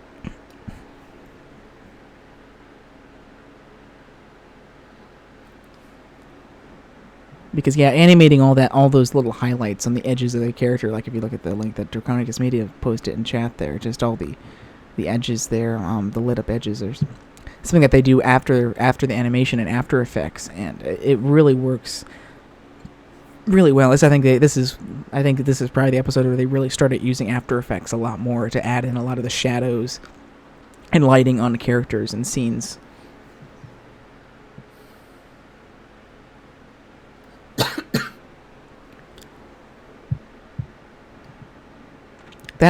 All the animation in that Luna and Celestia scene was just so beautiful. I mean, from the lighting to the animation to again another use of 3D. We got our kind of first taste of a 3D asset in this show back in season 3 in Wonderbolt's Academy, where we had the 3D Dizatron, which was a 3D CG asset.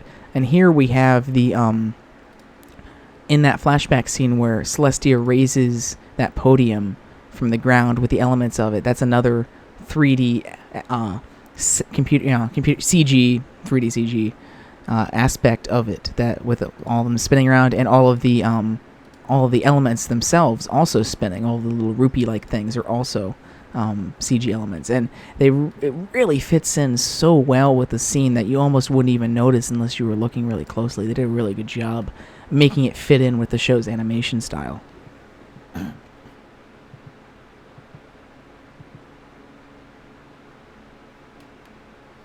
And the Nightmare Moon, that whole transformation sequence there at the end of the first part, where she kind of yells, smashes the throne, and then just transforms into Nightmare Moon. Just such beautiful effects animation there, and character animation on Luna as she transforms. And I think one of the coolest little things here, this kind of relates back to her character, is once the transformation starts, obviously she's really angry throughout that entire scene, and she smashes the podium, and then the moon starts glowing, and she's still really angry, but as the transformation starts and the kind of swirl envelops her, she gets this, her pupils dilate really big, and she gets this really scared impression on her face, like she's actually scared about what's happening right now. Like she kind of sort of has some last minute regret about what she's doing and succumbing to this to Nightmare Moon here, which is nice. Again, a nice little touch there, and again the character animation. And then of course that big ball of fire, of like glowing whatever as she transforms, is so cool. And this is one of the first scenes that we had that we actually saw the storyboards for beforehand, because you might remember that in between season 3 and season 4 at, I believe it was Comic-Con, they showed this was one of the scenes that they showed as a preview, but they showed it in its animatic form, in the storyboard form. So it was this is one of the scenes that they showed of that, and it was really, really cool to see that, and then getting to see how they actually pulled it off, like all complete and done from the storyboards.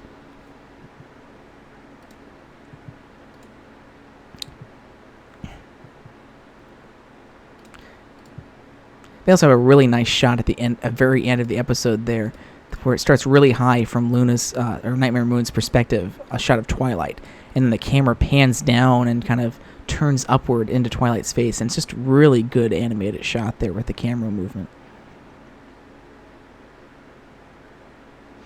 And of course, we already talked about Celestia and kind of her moment defeating Nightmare Moon, and her just kind of having these tears welling down her face for most of that battle, and when she kind of banishes her to the moon up there, just some great character animation and effects animation as well.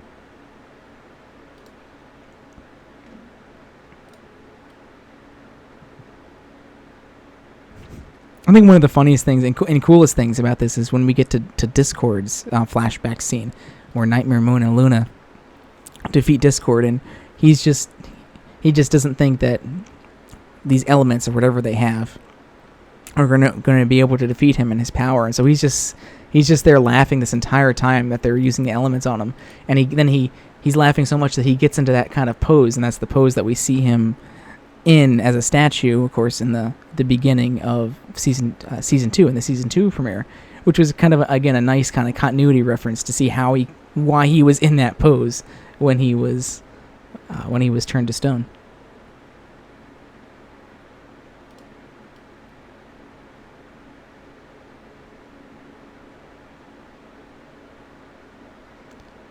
That is a good point.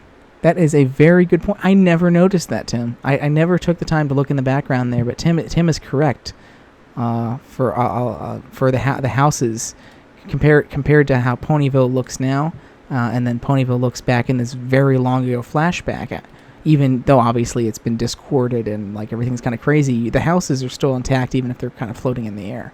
And they look, they're very stone, very primitive, have stone facades and the hay on the hay roofs, and they look a lot more like like a medieval kind of time building, little village building, rather than the more modern, slightly more modern houses that are in Ponyville at the time that the show takes place now.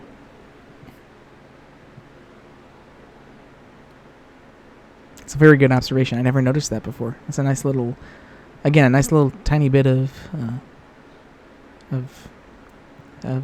continuity put in there.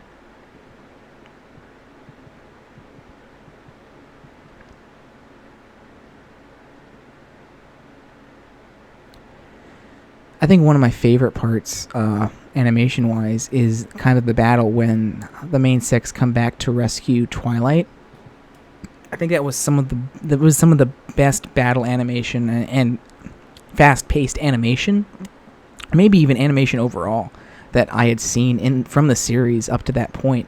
You have all the characters, running around and flying towards the camera and running away from the vines, and you get this really cool shot of Applejack kind of jumping and then sliding sideways while holding her hat and diving under a vine. It's just very, very nice kind of fight choreography and animation for that, and it's really some of the best up to that point.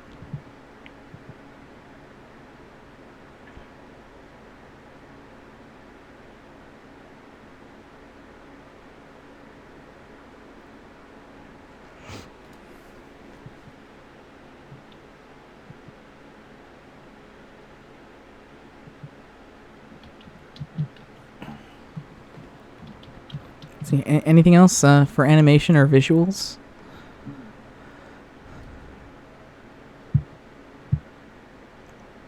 See, I don't really think there's much else. I mean, a lot of the stuff is just kind of very broad stuff, like that whole Celestia Luna fight. I mean, there's a lot of stuff in there that's really cool and really cool visuals. I mean, oh gosh, I gotta get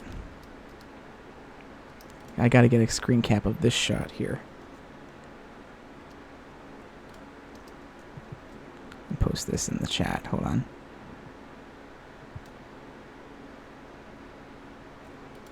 Just again, this shot here, this amazing lighting on this. This is get this to upload. There we go. So this is Luna there during that flashback scene, or Nightmare Moon during that flashback scene, kind of backlit by the moon there, and just all those highlights and shadows all over her there is just so amazing. I mean, and to do that, in Flash and After Effects is really cool that they've got to a point in the animation where they're able to do more stuff like that, and you see that more and more now, of course, in more recent seasons.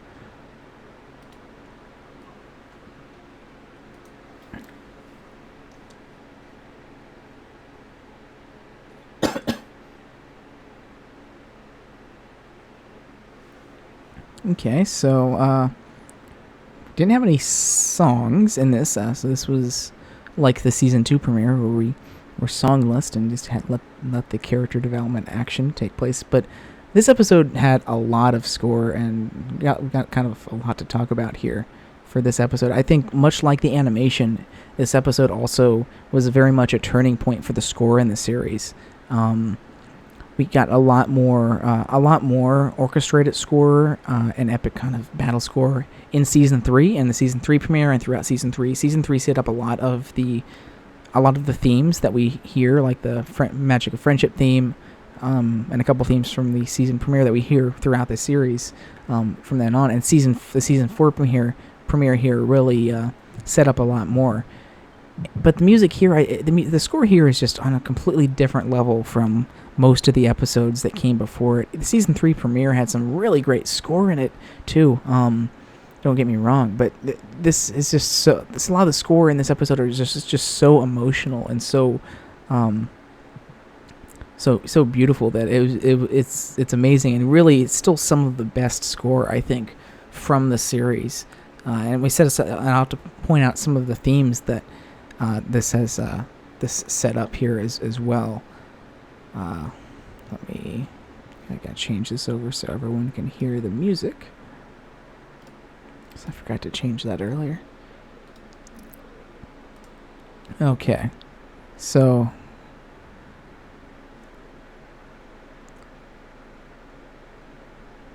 yeah, it just takes the score to a whole nother level, and music just keeps improving throughout all the seasons here. So we'll start out right from after the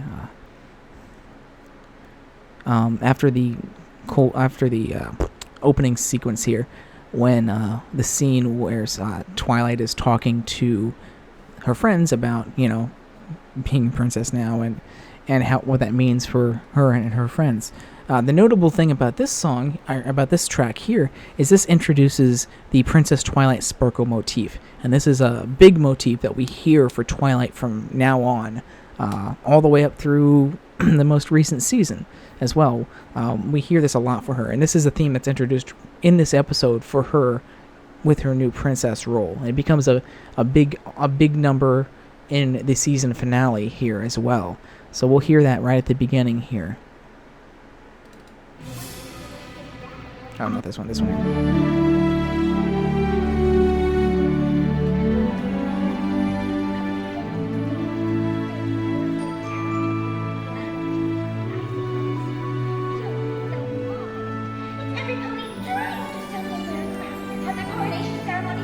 A lot slower here, and again, there's that big orchestral strings sound to it.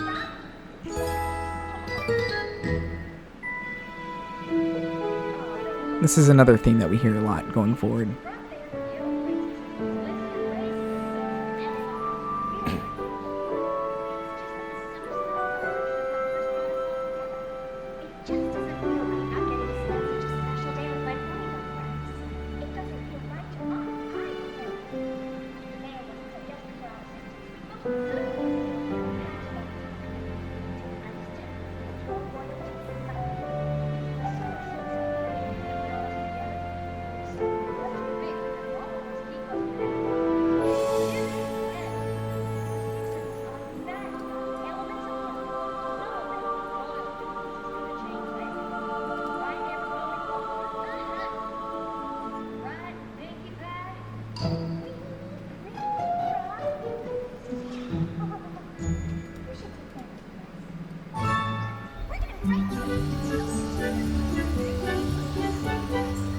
And they all get ready to go and leave here on the train.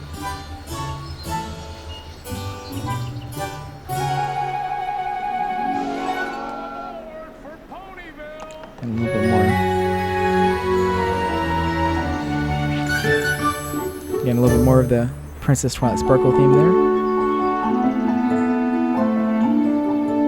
This piano theme here. That's another motif that we hear a few times in future seasons. So a lot of things being introduced here that you'll hear referenced going forward. Let's see. So the next one is, I think, one of the best tracks in this episode, and definitely probably the most beautiful. This is Celestia's Lament, and this is from early in the episode when Celestia is talking to Twilight and reflecting upon what the summer sun celebration has meant to her in the past in regards to Luna. We'll hear this little cue here be reprised later in Luna's Banishment Suite in the second episode as well, for part of that track. But this is just great. Just listen to this one.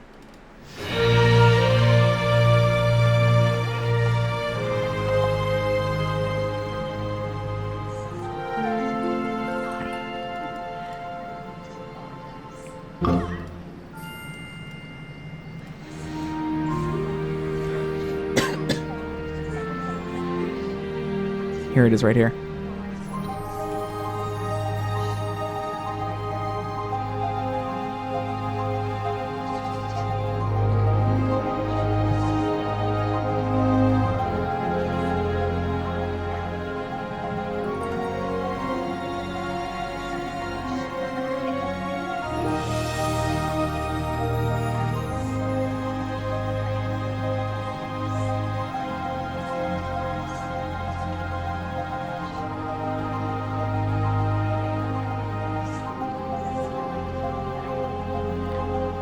There's little arpeggios on the piano in the background.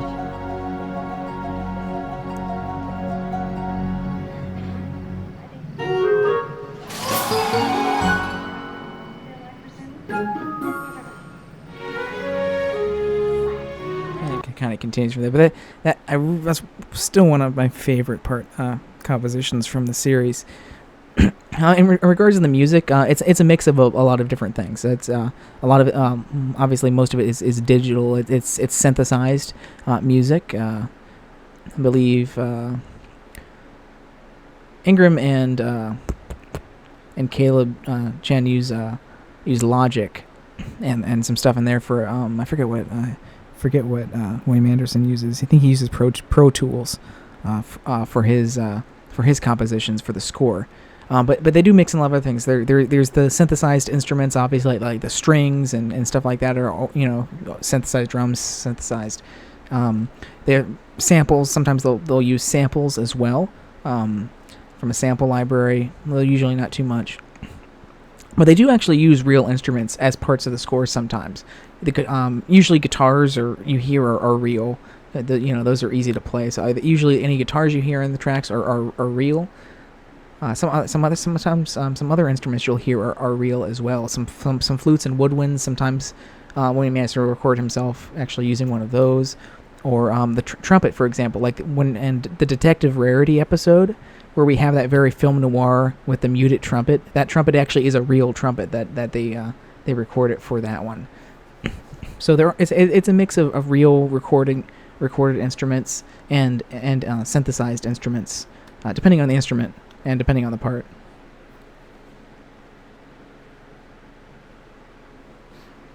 Of course, the movie will have real instruments for a real orchestra. Usually for television shows, everything nowadays is synthesized with a mix of real instruments here and there, just because of costs. It is costly to have an orchestra. So usually those are reserved for features. See, the next thing we have is, I believe this one has some stuff in it. This is the half day, half night. This is when Twilight wakes up, I believe, and finds the sun and the moon both in the sky.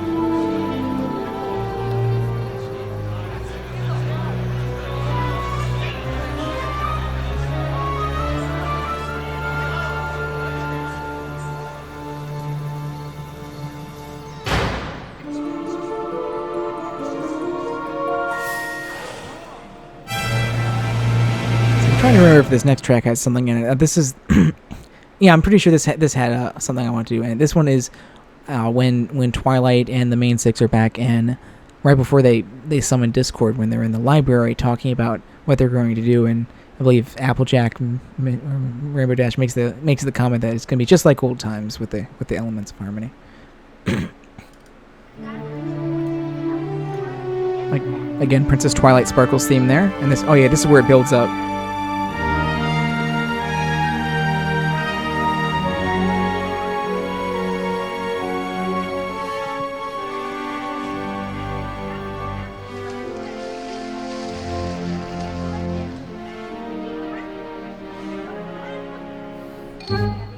Yes, that's where we have the Princess Twilight Sparkle's theme kind of building up in that very epic way.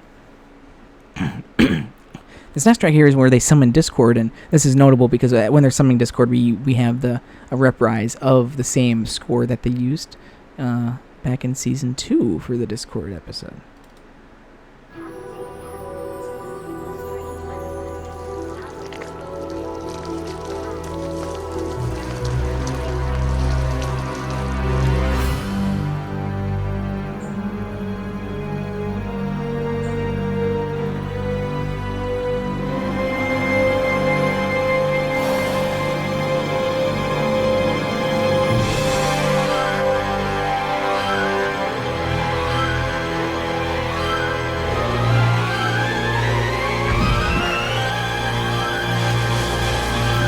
We'll hear this track reprised a lot more for some of Discord's pieces going in the front. Going forward, I should say.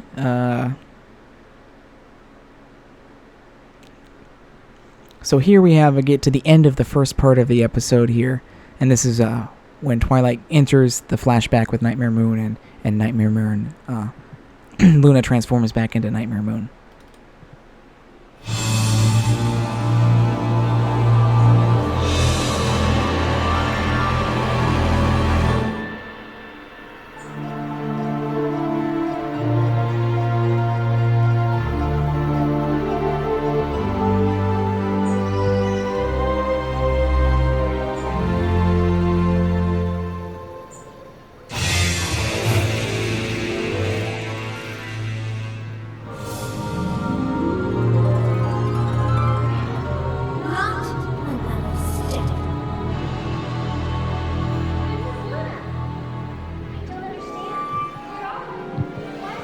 Yeah, it's a much more cinematic feel to a lot of the soundtrack.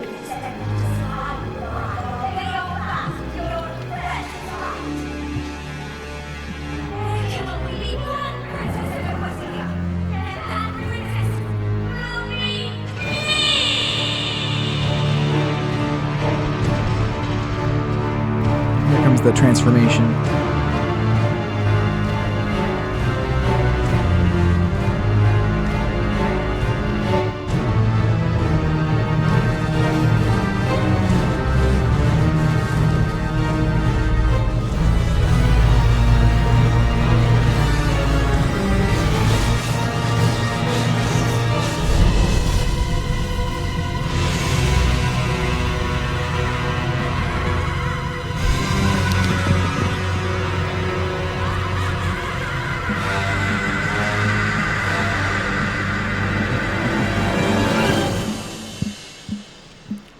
See, now we'll get to the big one here, the big track, the long track, Luna's Banishment Suite, and this has excuse me, a lot of things in it. We'll hear part of Celestia's Lament in here, obviously a lot of battle music, and I believe we also hear Luna's theme, which we heard for Luna the first in the Season 3 episode with Scootaloo for her appearance in that, and we hear for her every time she appears going forward really in the series.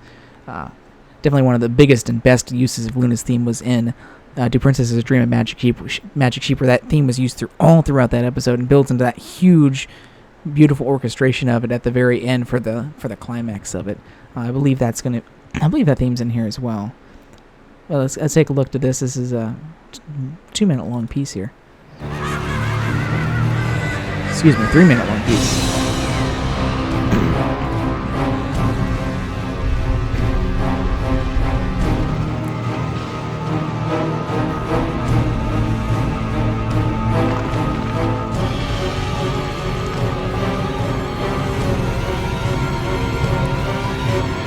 Again, for her first appearance here, you get that very tense, scary music here.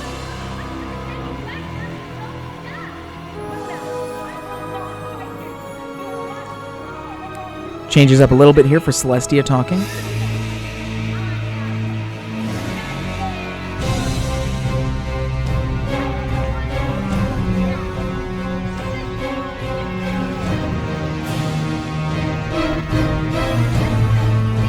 And then I believe they start to battle after this.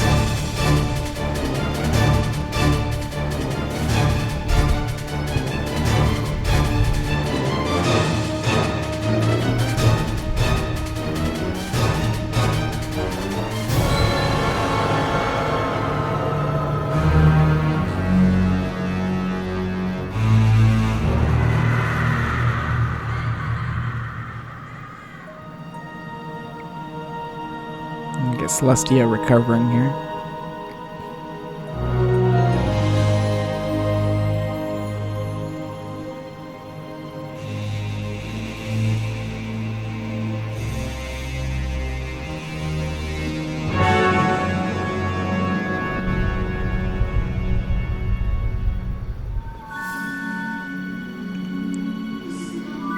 There's Luna's theme right there. Right before Celestia begins the banishment here. And here comes that Celestia's Lament from before, but really fully orchestrated now. Before it was just a very simple theme, now it's going to be fully orchestrated here for the banishment.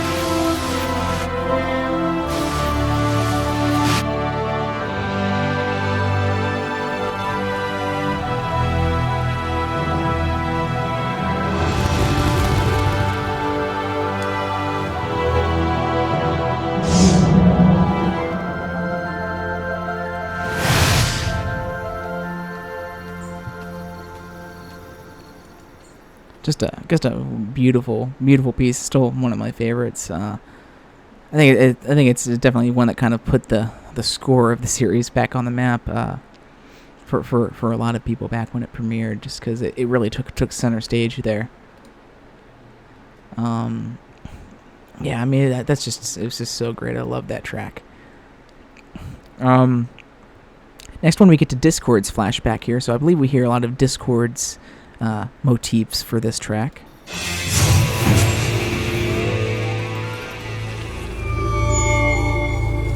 That little ambience, that crazy ambience he has first. And here's some of his evil, mischievous score.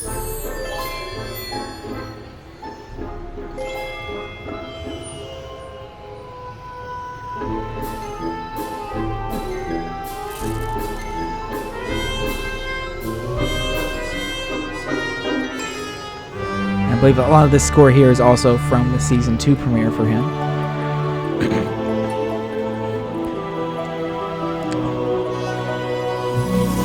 Then we get the Elements theme here. We'll hear this later in the episode too, I believe.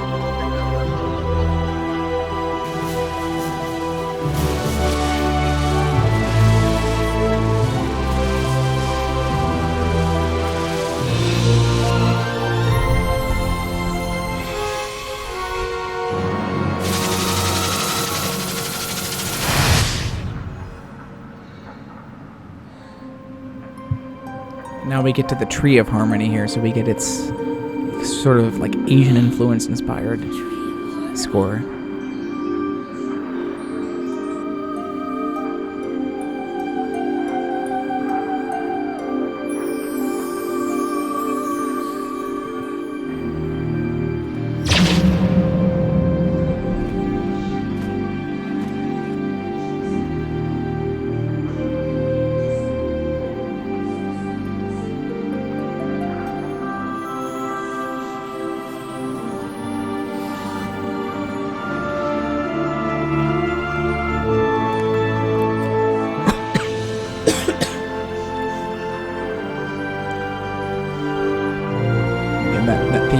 returns there as they're taking the elements from the tree.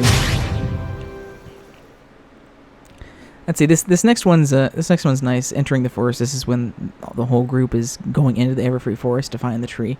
You'll hear a little tiny drop of the Magic of Friendship theme that then goes into another theme. I'll forget what it is. I'll mention it when we get there.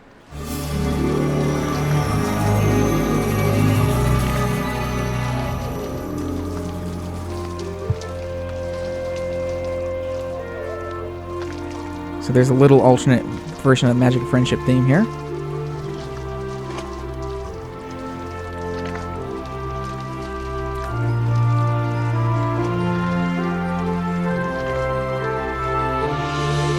And this is when they're kind of discussing how they're all friends. Gets into some more action music after that, but you gotta move on because this next one here is long. I can kind of skip the next two. This next one here encompasses pretty much the entire final part of the scene here. It's about 4.5 minutes long, and this encompasses a couple things. This encompasses first when the main six go back and rescue Twilight, so we get that little bit of action music to begin with during that action scene where they're all rescuing Twilights from the plants. Then we get to the tree, and we get to the very emotional part where Twilight is talking about returning the elements to the tree, and then kind of that whole battle where they're trying to get them in there, and the emotion aspect of that as well. And then the vines going away, the princesses being released from the vines, as well as the box appearing. So there's a lot of stuff that's going on here, and there's a lot of themes in here as well that are introduced. We get the Princess Celestia, her very regal theme, which we hear for her when she's being released. No, I think it was when she's talking after she's being released, and we hear that for her a lot for her character going forward. Even just most recently in some of the season 7 episodes, or season 6 episodes, excuse me. We get the mission. I forget what I called it, but it's the theme that was introduced in the season 3. Oh yeah, it was you passing the test. It was passing the test.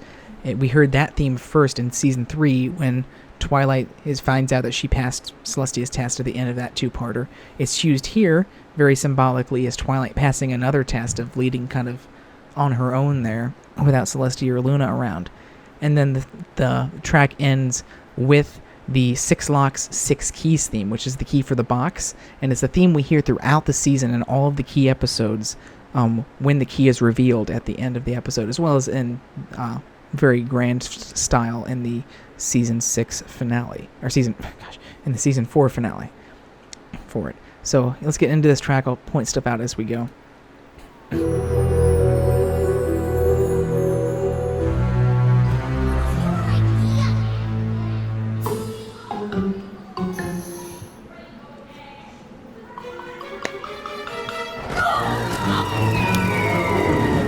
This when Spike is entering the scene there, falling down the stairs.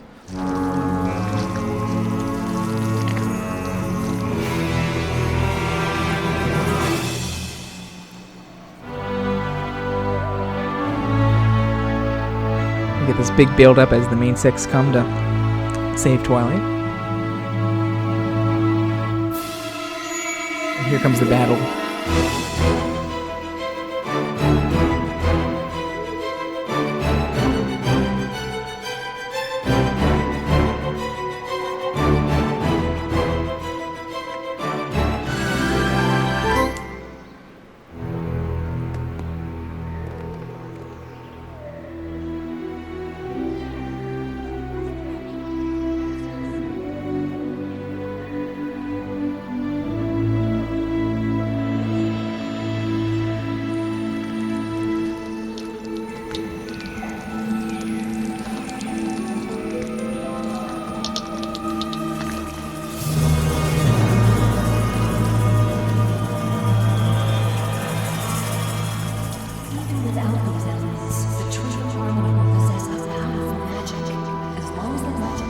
And here's where Twilight's figuring out they gotta give up the elements.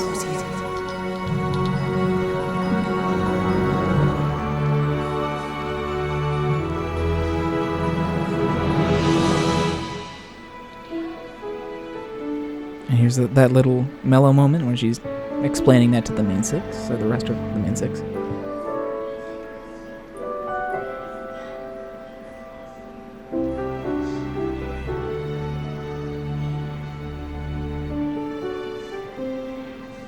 This is a piano theme that we hear a lot going forward in the series for like lesson exposition.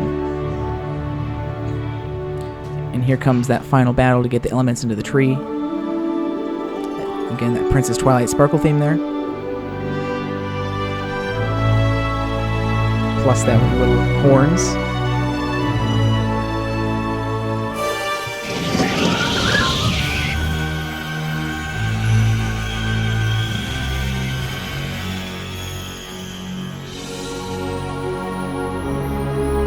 And here's where they're actually putting elements into the tree. Again, it's that same elements theme that we heard earlier.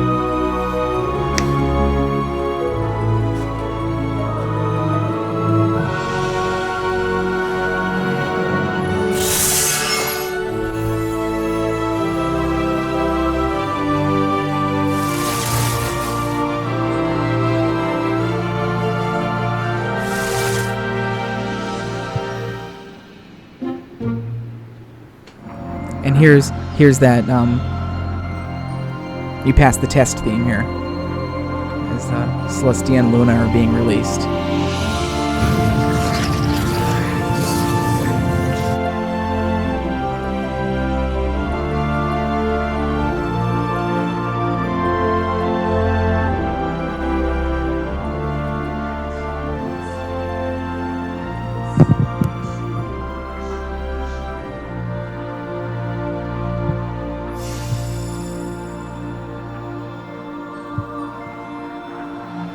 And we'll hear that a lot going forward as well, that passing the tests theme. And here's the Six Locks, Six Keys theme here.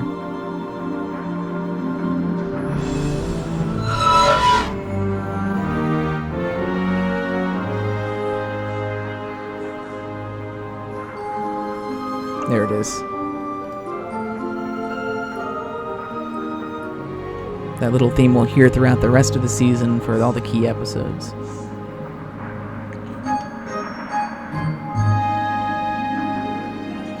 So that was the longest track from this episode. Just one more track left, and that is the Summer Sun Celebration, which they have brought back the same exact score from the previous Summer Sun Celebration episode, which is nice. And then it caps it off again at the end of this one with one final reprise of Princess Twilight Sparkle's theme.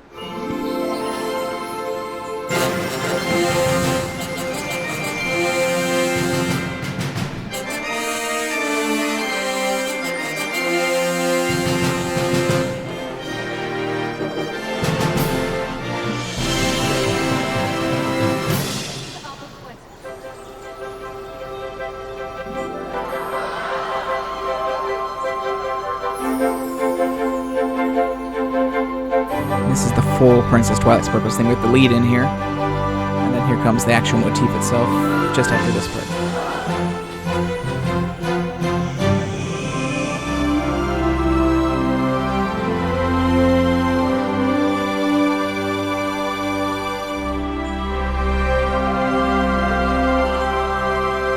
And a very positive sounding ending there as Twilight has sort of, gained more confidence in herself there and kind of what her role is. So, and that's all the score for this one. Sorry it takes so long, but as usual for two-parters, they're always really heavy in orchestrated score. And again, this one really, I think, really amped up the score a lot more from previous seasons and added a lot more emotion to it to fit with the episode. And there's just a lot of themes in this that we'll hear going forward quite a bit.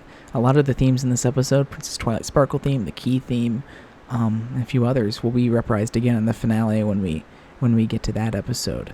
And a lot of these we've heard recently in season 6. There's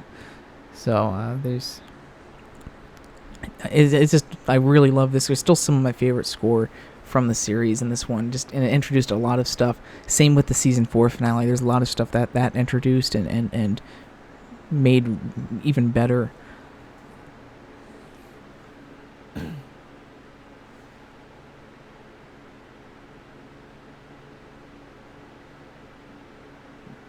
Yeah, pretty much. Yeah, the magics. But yeah, it's just so great. I mean, and William Anderson and Kelly Davidson, who did the score for the show, just did a really great job. I believe Kelly Davidson actually released. Kelly Davidson actually posted a bunch of music from season 3 and season 4 that she had composed to her SoundCloud. So there's a couple from that you can actually hear clear. So here's the Tree of Harmony theme, from the actual source here.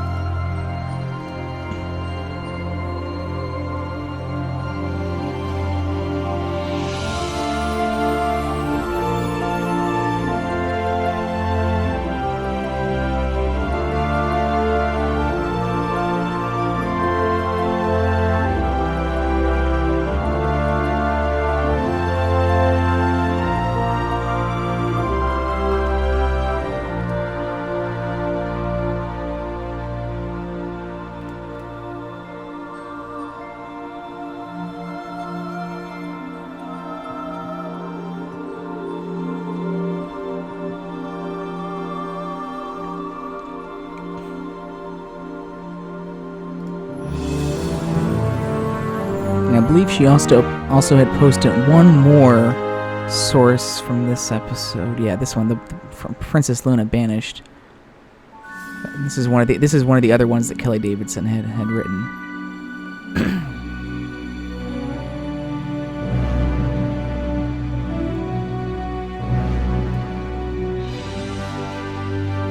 Again, this is the Luna's Banishment score here.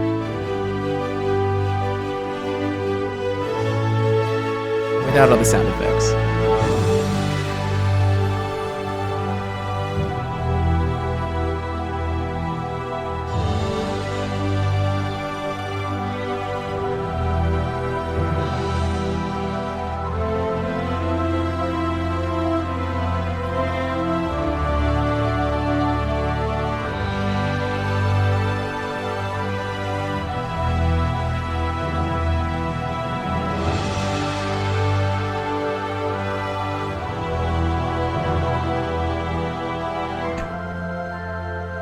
So if you want to hear some more of those like source score from the show without all the other sound effects and stuff that get it when we rip them from the episodes, Kelly Davidson still has about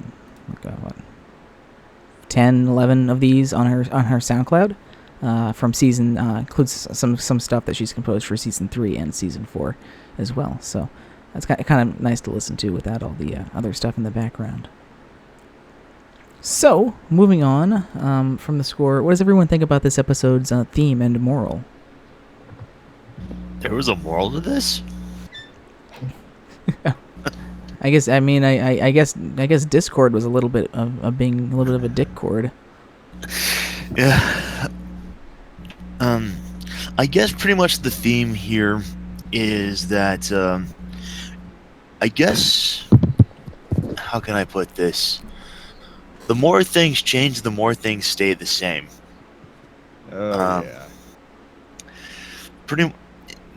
We've already discussed that despite the fact that Twilight is now a princess and that she's got more responsibility, she's basically still the same as she ever was.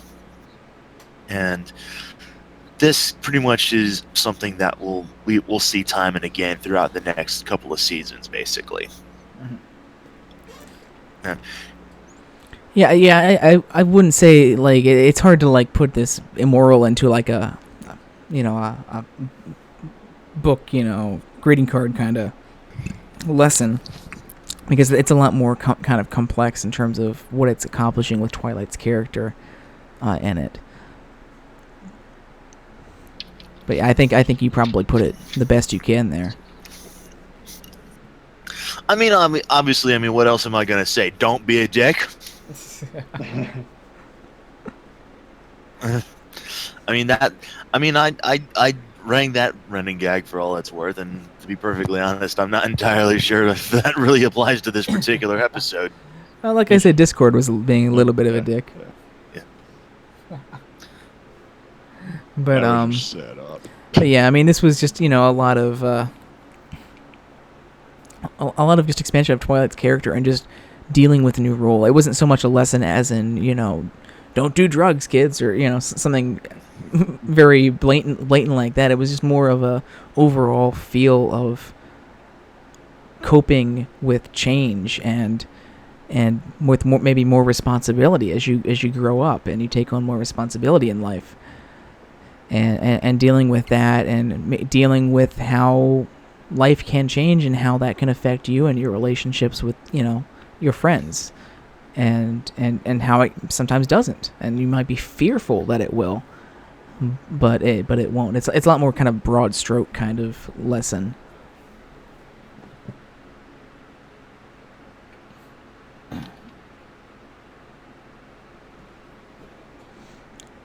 So, favorite parts and any concerns for the episode?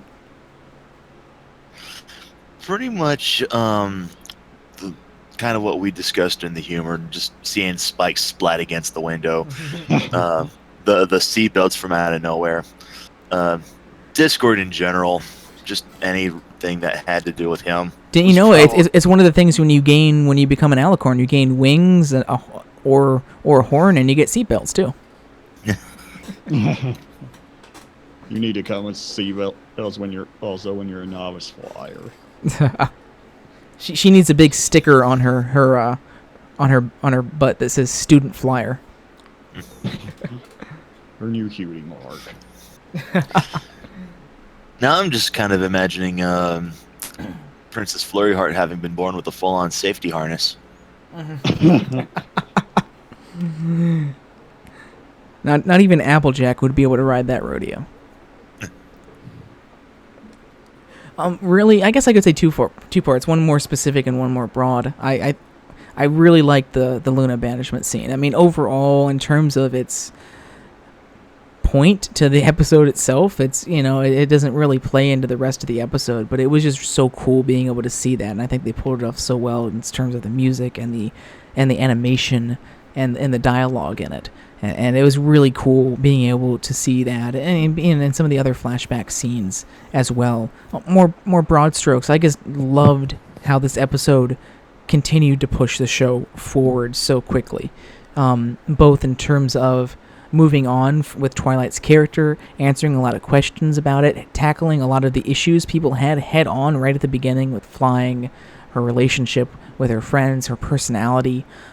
What's going to be changing, what's not going to be changing. And this episode tackled a lot of that head on right from the beginning, and I really liked that.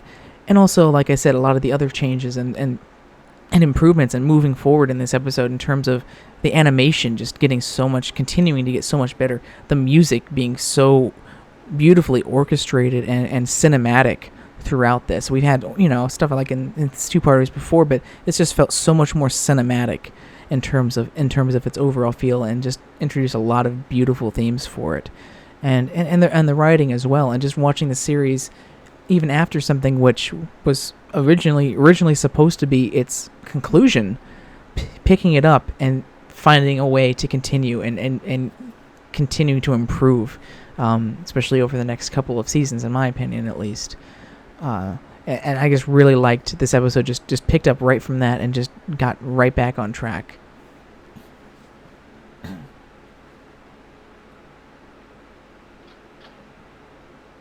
And yeah, and it set up a lot of great stuff for this season, both in terms of Twilight's arc, the arc with the key, with the box and the keys as well, and it did that well. And it was fun having a season that had a very clear cut season arc to it. It was cool. I mean, it was nice to see them try new things. I guess that's what I'm trying to say there is, we don't necessarily have to have that clear cut of an arc every time, but it was nice to see them try it here and see how it worked.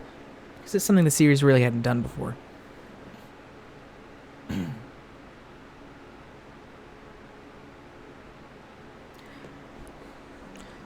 In terms of stuff that concerns for it, I mean, really minor stuff that I was very easy to overlook because of what it led to. I mean, like I mentioned, the whole Discord potion thing was a little, it's kind of shoehorned in because we needed a reason.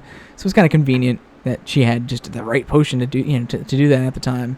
But it's led to so many cool scenes that I really want to forgive it for that. I really, really liked the whole scene where, her friends kind of send her away because send Twilight away because they're so concerned for her safety, being one of the few princesses left.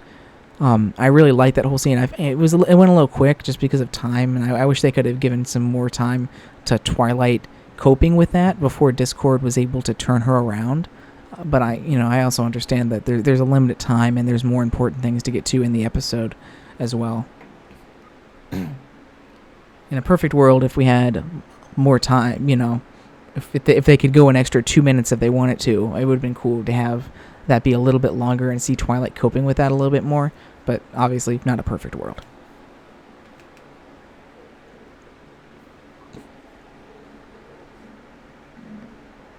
So, overall feelings and conclusions? It's definitely a different two-parter season premiere. Not the worst, definitely. And it's nice to see things going in a bit of a different direction. We don't really need, new season premieres just having brand new villains just coming in and just establishing things like this. And it was nice to see something different for once. Yeah, it was definitely nice that they didn't